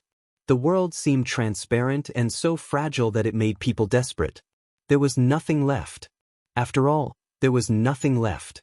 The past came like a tide and went away with the wind. Tribulation had thought of many possibilities and fantasized about charging many times. The two young men and women, who had met for a short time but had made their souls intertwine, met again. They either loved each other and killed each other with a clear distinction between life and death, or told each other affectionately, or had no choice in Jianghu, or these fantasies had appeared in Tribulation's mind again and again. However, as time passed year by year, in the long time that could almost make people let go of everything, they had never seen each other again. Until this year, until tonight, there was no clear distinction between life and death, no affection and no helplessness. The man and woman who missed each other didn't even have time to say a word after many years of separation. Just a glance. Life and death had so cruelly separated them into two different worlds. Tribulation's heart was completely empty, and there was only despair. "I can't take you anymore." Tribulation's voice was erratic and weak. As the night breeze blew past, it seemed to carry the floating ashes with it. Tribulation took off his mask. The mask, which was mixed with many special alloys, turned into dust in his hands. His face was deathly pale and lifeless, carrying countless joys and sorrows. It was extremely miserable. He slowly turned around and looked at Arcis. Why? At this moment, Arcis almost instinctively wanted to turn around and escape. The malice and danger that had always lingered in the night almost turned into a substance and shrouded him. The murderous intent that filled the sky seemed to be emitting a wild laughter filled with the smell of blood. It was like a nightmarish strangeness and coldness that entangled him crazily. Tribulation's eyes were dark. But Arcis saw countless life and death in his eyes. There was sunlight, darkness, cherry blossoms, and the sea in those eyes. In the end, they became dark and empty. Tribulation didn't realize that he had changed. All the changes had long been meaningless. He wanted to become stronger just because he wanted to enter the Holy Land and bring his woman out of the most heavily guarded place in the world. Now he might have been able to do this, but the woman he wanted to bring back had become a handful of ashes in the air. All the reality had become an illusion. Tribulation tilted his head. Tilting his head, he looked at Arcis and said softly, "Speak." His voice was so weak, so weak. Arcis suddenly took a step back and roared, "Heretic, this is what you deserve." He raised his arm and suddenly said, "Kill. Kill him." The saint warriors surrounding Tribulation were getting closer and closer. With Aracis's roar, countless saint warriors suddenly roared and rushed directly to Tribulation. Lightning, raging fire, icicles all over the sky, and cold wind whistled at the same time. Tribulation's figure was distorted. There was no shadow around. His whole person had completely turned into a shadow.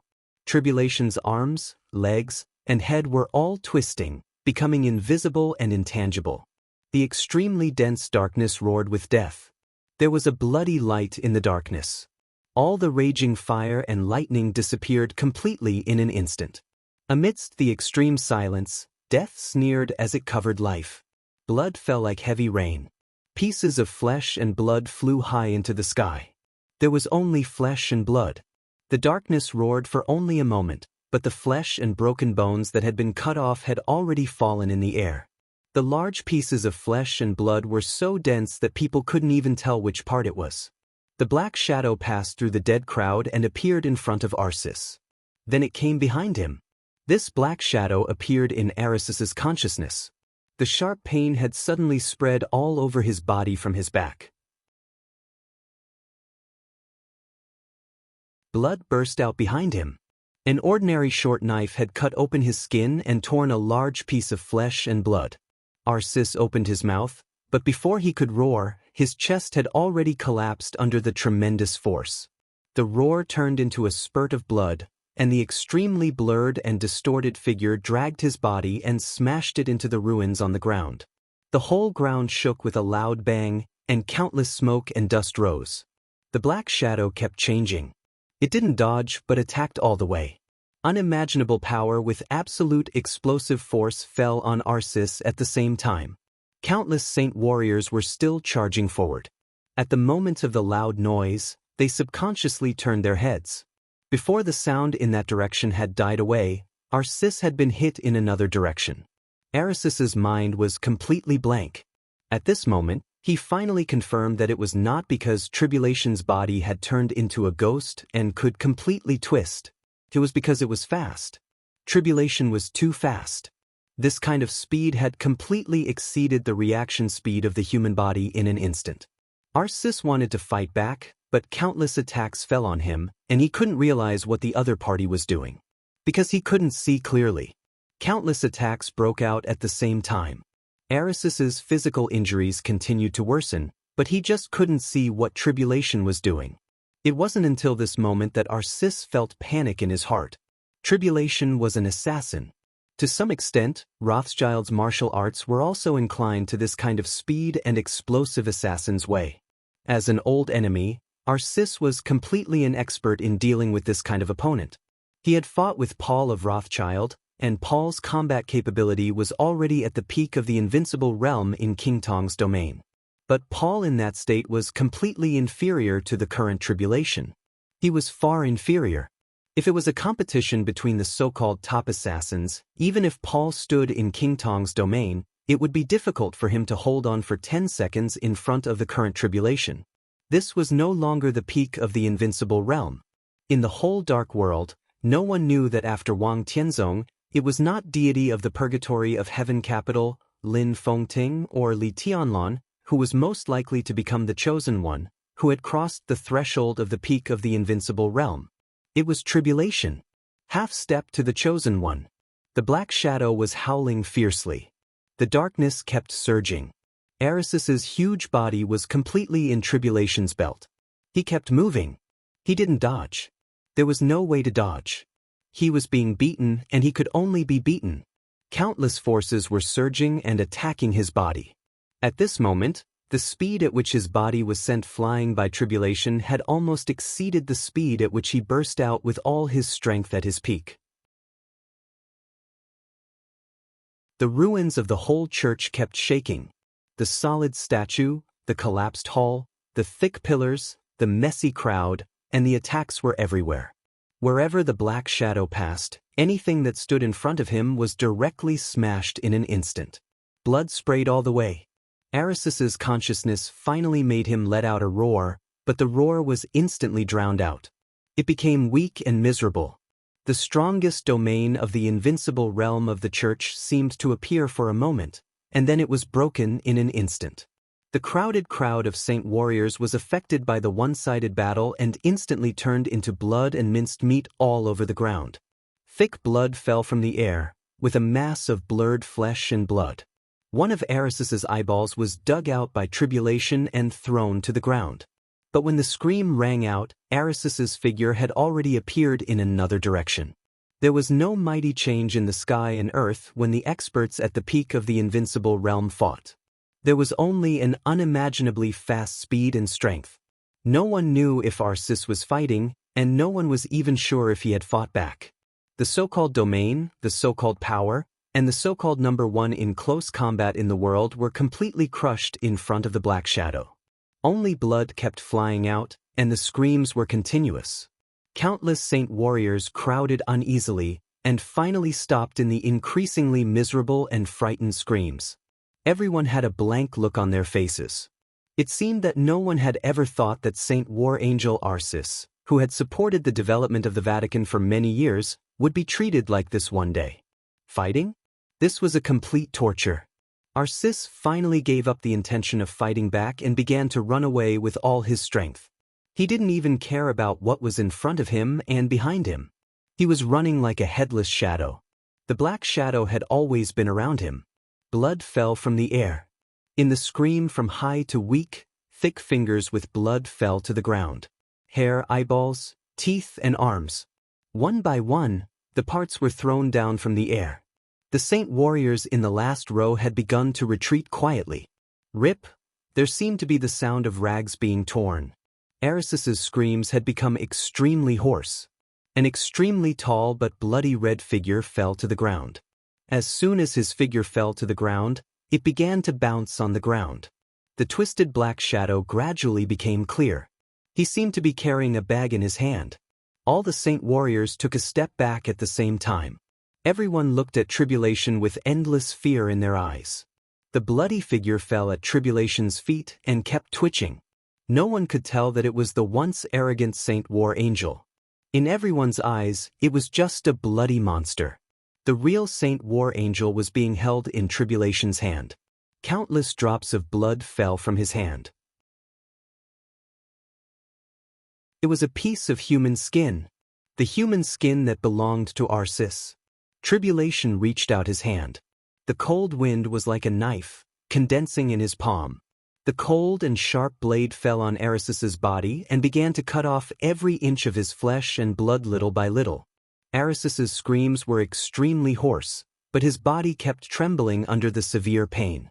Tribulation threw the human skin in his hand to the ground. The blade condensed by the cold wind tortured Arisus's body bit by bit in an extremely cruel and cold-blooded way. Tribulation cried out, like a loser who had lost his whole life. He looked at the Saint warriors in front of him, trembling and crying. Go to hell. Apex.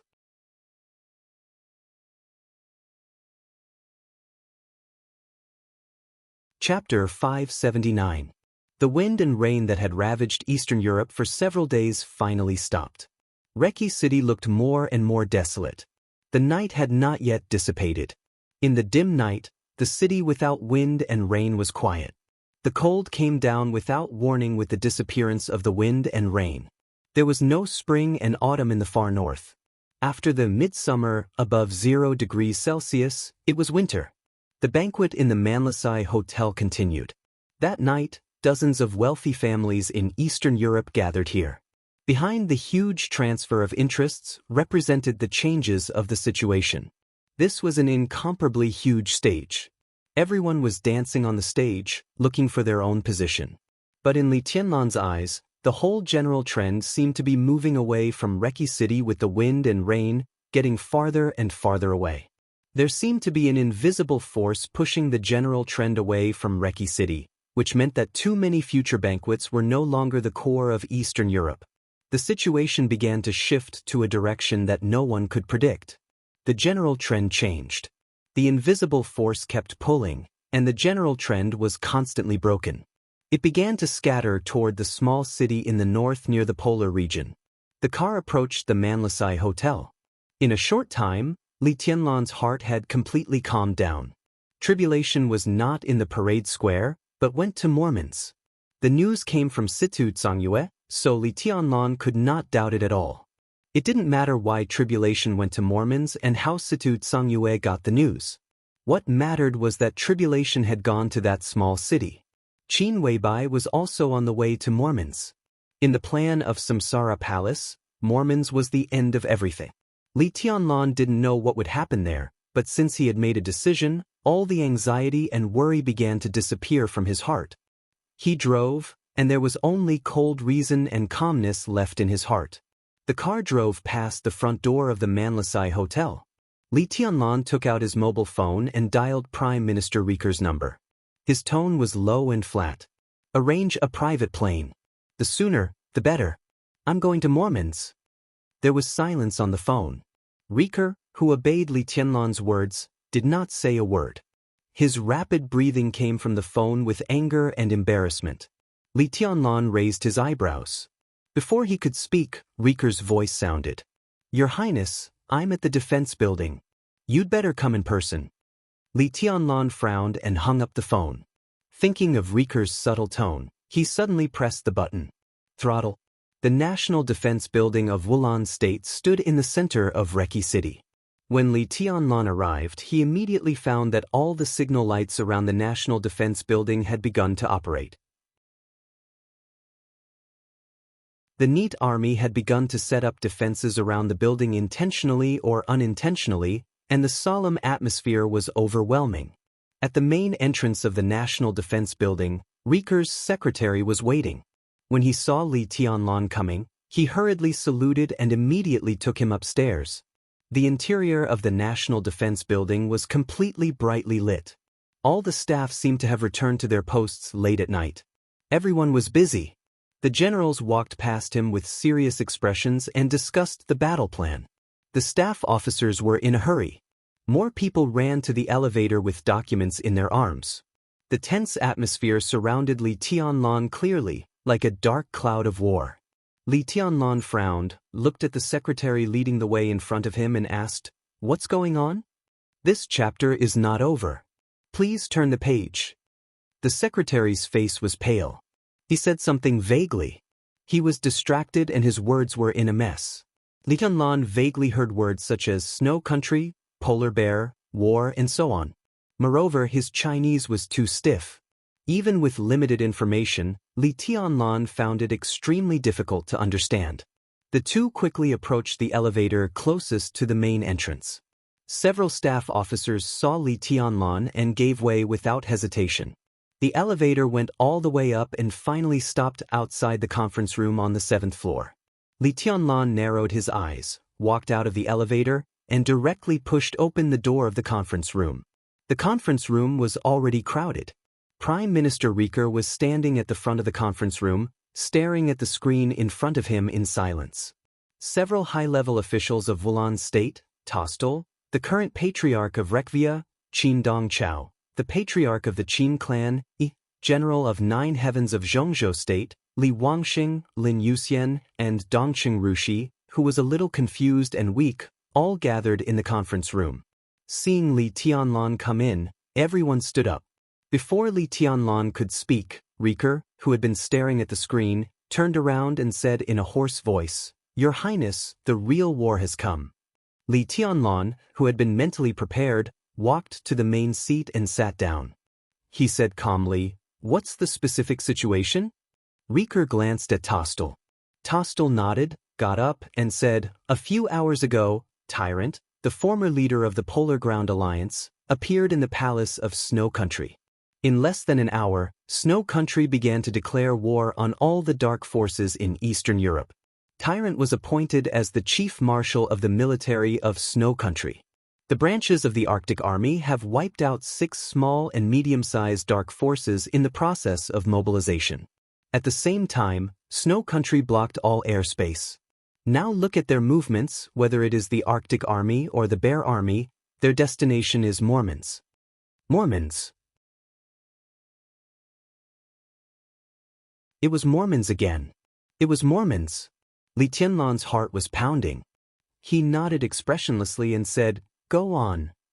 As soon as Tyrant's appointment was confirmed, Snow Country had held a temporary war conference among Eastern European countries. In the shortest time, more than 9 countries had made it clear that they were willing to advance and retreat with Snow Country to protect Eastern Europe.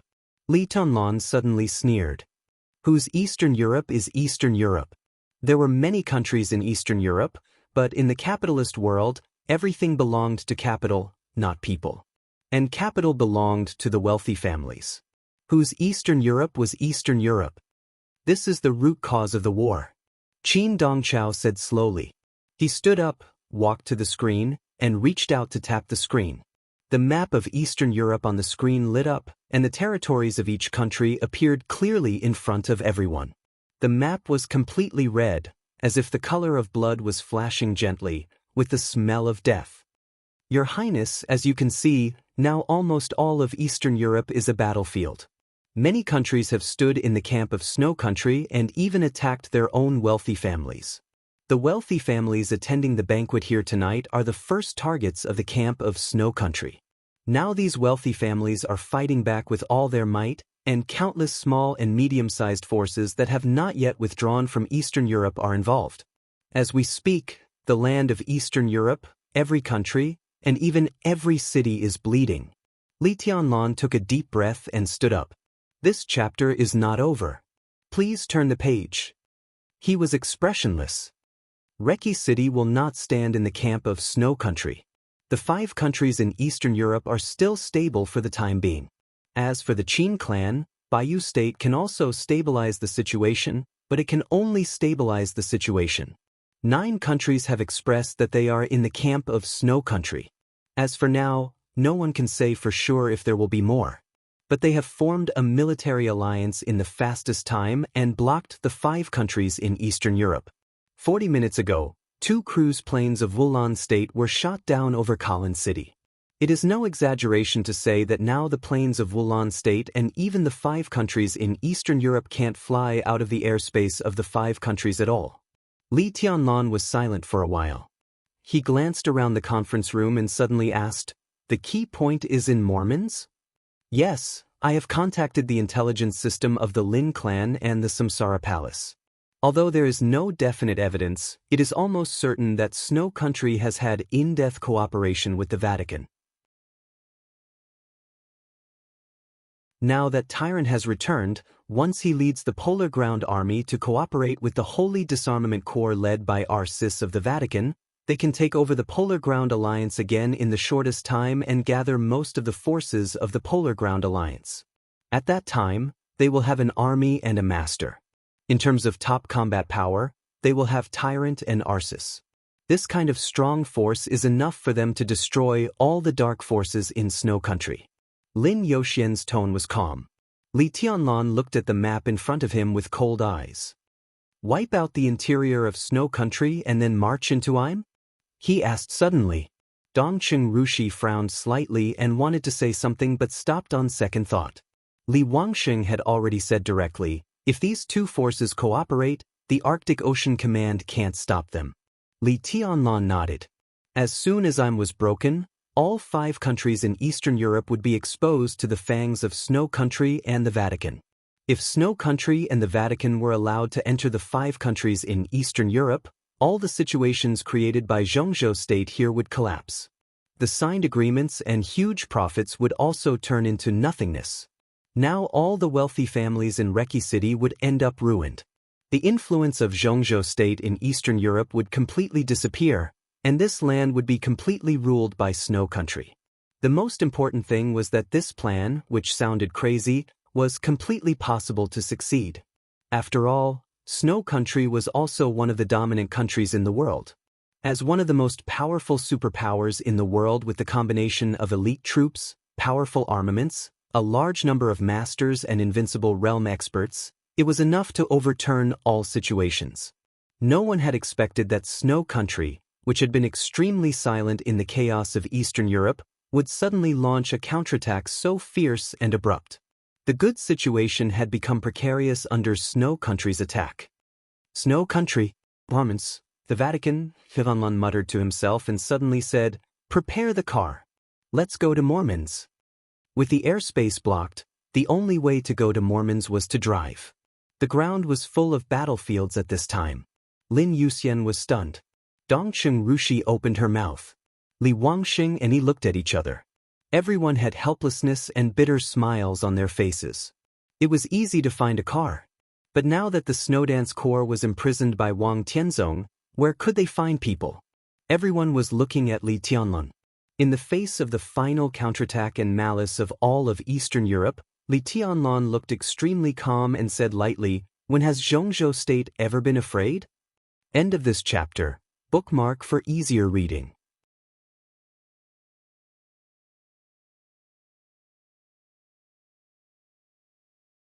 Chapter 580. In any war of any scale, having no one available was always the most awkward problem. The Snowdance Corps was full of experts. Li Tianlan originally had elite soldiers everywhere.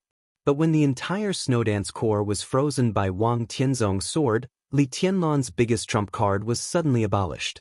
He was still a marshal, but he had lost his own troops. It was a distance of thousands of miles from Reki City to Mormons, and he had to pass through the borders of 6 countries along the way. When the whole of Eastern Europe became a battlefield, God knew how many enemies Li Tianlan would encounter. When there was no one available, he could not go there alone. Li Tianlan knocked on the table and glanced at Li Wangsheng. Li Wangsheng did not hesitate in the slightest. The Xuanwu of today was the lieutenant general of the 9 states. His position had become increasingly stable in recent years, but in his heart, the young master was still the young master. The Black Tortoise Terracotta Army is willing to follow young master. Li Wangsheng smiled calmly. Let's kill them together. Li Tianlan nodded. Before he could speak, another voice rang out. The Vermilion Bird team is willing to fight with the marshal. Li Tianlan was slightly stunned. Codenamed Vermilion Bird, nodded slightly to Li Tianlan and said nothing more. Thank you, General. Li Tianlan said seriously and sincerely. The Terracotta Army had a transcendent status in Zhongzhou State and did not belong to the Snowdance Corps. Although Yi was a general, his code name was Jiutian, so his status was not lower than that of a marshal. Under any circumstances, Li Tianlan could not directly give orders to Yi. Because of this, Yi stood up at this time. Such support was crucial. You're welcome, Marshal. Yi shook his head. Also, I can represent Azure Dragon here. The Azure Dragon team will follow us. Li Tianlan's heart skipped a beat. Only then did he realize that he had overlooked this figure that he should not have ignored in any case. He narrowed his eyes and asked calmly, Where is General Gongsun? He glanced at him. His eyes were a little strange, but his answer was extremely calm. Mormons. Li Tianlan's heart suddenly shook. The atmosphere in the conference room suddenly became a little subtle. The appearance of the tyrant, the movement of the polar bear army, the war in Eastern Europe. After the storm, the core of the entire Eastern Europe was converging toward Mormons. Now that Gongsun Qi was already in Mormons, did it mean, to some extent, that Zhongzhou State was not completely passive in this sudden chaos? Marshal, there's something you said just now that I deeply agree with. Yi's tone was calm and steady. The current situation is indeed terrible and sudden. But have we, Zhongzhou State, ever been afraid? Li Tianlan suddenly clenched his fists and his eyes fell directly on Qin Dongchao. Before he could speak, Qin Dongchao said directly, Time is short, and the number of people that the Qin clan can mobilize is limited. Your Highness, now the Qin clan can gather about 300 elites in Reki City. These people are now outside the city and can set off with your Highness at any time. Li Tianlan nodded. Beside Qin Dongchao, Lin Yuxian raised his hand with a wry smile. Tianlan, I can go with you, but only by myself. Do you understand? Li Tianlan was confused. According to my father, I shouldn't have been able to get close to Mormons. But my legs are with me and he is not there. Of course, I can go. But now I can't do anything to the Lin clan. To some extent, I am no longer the heir of the Lin clan for the time being, and I have no right to mobilize the resources of the Lin clan. This is the will of the new patriarch. He hesitated and still did not tell Li Tianlan who the new patriarch of the Lin clan was. This chapter is not over. Please turn the page. She revealed her will. She doesn't want you to go to Mormons. Li Tianlan looked at Lin Fengting and was silent for a long time. It was not until this moment that he vaguely understood something. Why did the gradually frozen relationship between the Qin clan and the Lin clan become harmonious? Why did the Qin clan spare no effort to help? He remembered several conversations with Qin Shilai. It was not until the news that the Lin clan had a new patriarch was confirmed by Lin Yuxian that he was thoughtful. The Samsara Palace had a close relationship with the Qin clan, and now it had cooperation with the Lin clan. Did the so-called new patriarch of the Lin clan come from the Samsara Palace? It was self-evident who was qualified to be the patriarch of the Lin clan in the Samsara Palace and did not want him to go to Mormons. He looked at Qin Dongchao and said in a slightly hoarse voice, Is it her? Qin Dongchao subconsciously avoided Li Tianlan's gaze. After hesitating for a moment, he nodded. Li Tianlan took a deep breath and smiled. I have to go. He whispered as if he was muttering to himself, but the determination between the lines was so strong. The final battle was in Mormons. The Vatican, Snow Country, the Polar Ground Alliance. the Samsara Palace, the Lin clan, even the Purgatory of Heaven capital, the Terracotta Army, and even the Wang family of Beihai. Now they were all gathering in that direction. Li Tianlan was not sure what would happen there. But now Wang Tianzong was in Reki City. Once Tyrant and Arsis joined forces, the endless elites of Snow Country and fanatics would merge into one. Whether it was the Samsara Palace, the Lin clan, or the Purgatory of Heaven capital, they would all be in great trouble. Now the huge army swept across the whole of Eastern Europe, and the real torrent was gathering in Mormons. Once Tyrant and the Vatican broke through Mormons, the core of Zhongzhou state's interests in Eastern Europe, would be the first to bear the brunt, followed by the 5 countries in Eastern Europe. That was the real general trend, and it was unstoppable, because their army was endless. The general trend was advantageous. Going to the end was also a dead end. Li Tianlan and even all the interests of Zhongzhou state in Eastern Europe were facing an unprecedented threat. This was the most violent counterattack of Snow Country. There was only one way in front of him. He had to fight and extinguish all the forces of Snow Country, or he would be attacked by Snow Country and everything on his side would be extinguished by Snow Country. This way was so clear. How could Li Tianlan not go? Everything he had in Eastern Europe. The people he cared about were in Mormons. The Lin clan was cooperating with the Samsara Palace. The Lin clan stood aloof from the world. The master of Samsara Palace said that she wanted to make an end with the Wang family of Beihai, but the entire Samsara Palace was already in a state of half-collapse. Even if all this was completely over, the Lin clan and the Samsara Palace would not get anything. But they were fighting desperately. For what? Or rather, for whom? Li Tianlan's brain suddenly became dizzy. As the world spun, his body swayed and he held the table in front of him. The great change was sudden. Everyone in the conference room stood up abruptly. Dongcheng Rushi appeared beside Li Tianlan immediately and frowned. "What's wrong?" "It's okay." Li Tianlan waved his hand. He was silent for a while, and then he laughed in a self-deprecating way. The great pain spread from his body with a clear feeling of tearing. His heart kept twitching. The emptiness of losing everything, accompanied by fear, occupied his consciousness. His face was a little pale. Li Tianlan finally realized what he had ignored, or what those emotions were that had been erased by an invisible force. This chapter is not over. Please turn the page. That was reluctance. It was unforgettable reluctance. Li Tianlan, who had always felt that he was very sober, realized that he had indifferently let Qin Weibai and the master of Samsara Palace go to Mormons. When he knew that it was about to become the place of the final battle, he asked Qin Weibai and the master of Samsara Palace to go to Mormons. There was worry and uneasiness in his heart, but this emotion seemed so insignificant in his calm heart. It turned out that it was not insignificant, but that he had subconsciously ignored it. Hypnosis. Li Tianlan clenched his fists. His consciousness was perfect now, and it was impossible for him to be hypnotized. The only explanation was that the hypnosis this time, whether it was Qin Weibai or the master of Samsara Palace, could not have erased some of his emotions in the past few days. Not even in the past few years. The seed that had been planted in his spiritual world 3 years ago had only begun to sprout today, quietly and without a sound. Li Tianlan's body trembled slightly, and he slowly straightened his body. All the weakness and fear completely disappeared in his heart.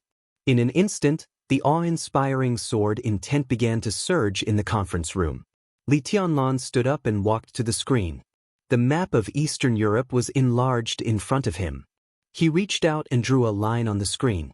Starting from Reki City, he rushed out of Wulan State, out of Ross State, out of Oga State, through all the way to the Longji border, through the hinterland of the Eisen Federation, into Snow Country, and straight to Mormons. This meant a journey of thousands of miles in reality. At this time, no one knew how many war zones and battlefields there were. Li Tianlan drew it little by little, and it was a straight line. At all costs.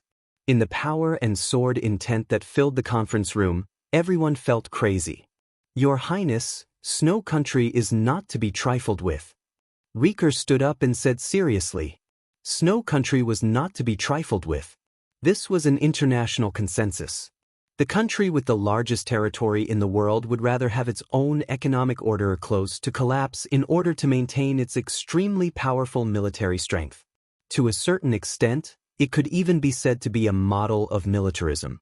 Now that Snow Country had declared war on all the dark forces, it was enough to prove their strength.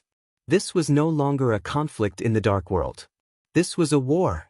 And Snow Country was one of the countries with the strongest war power and war potential in the world. I know. Li Tianlan looked at the map in front of him. Everyone knows that Snow Country is not to be trifled with. But after so many years, it seems that many people have forgotten that the Li family is not to be trifled with. He stared deeply at the map of Eastern Europe in front of him, his eyes sharp and ferocious. Eastern Europe. This land, which had been trampled by the Li family in the past, seemed to have forgotten the sharpness of the Li family and the awe they should have. He stared at the vast territory of Snow Country, and his whole mind had flown to Mormons. His real reluctance and future were there. The Snowdance Corps was imprisoned by a sword. So he was no longer a marshal. But Li Tianlan was still Li Tianlan. Today, he had Li Wangxing, Lin Yuxian, and the elites of the Qin clan by his side. Even if he had nothing by his side and was alone, he still had confidence in himself. He dared to fight his way through alone. In troubled times, Zhongzhou State was not afraid. When had the Li family ever been afraid of anything? He slowly turned around and said calmly, "Let's go." End of this chapter. Bookmark for easier reading. You're tuning in to the Passion Pages YouTube channel. We're so grateful for your support, and don't forget to subscribe to join us on this incredible journey through captivating stories. Your generosity through donations truly makes a world of difference, as it's the primary source of revenue that allows me to expand and enhance this channel for you. Thank you from the bottom of my heart for being a part of this adventure.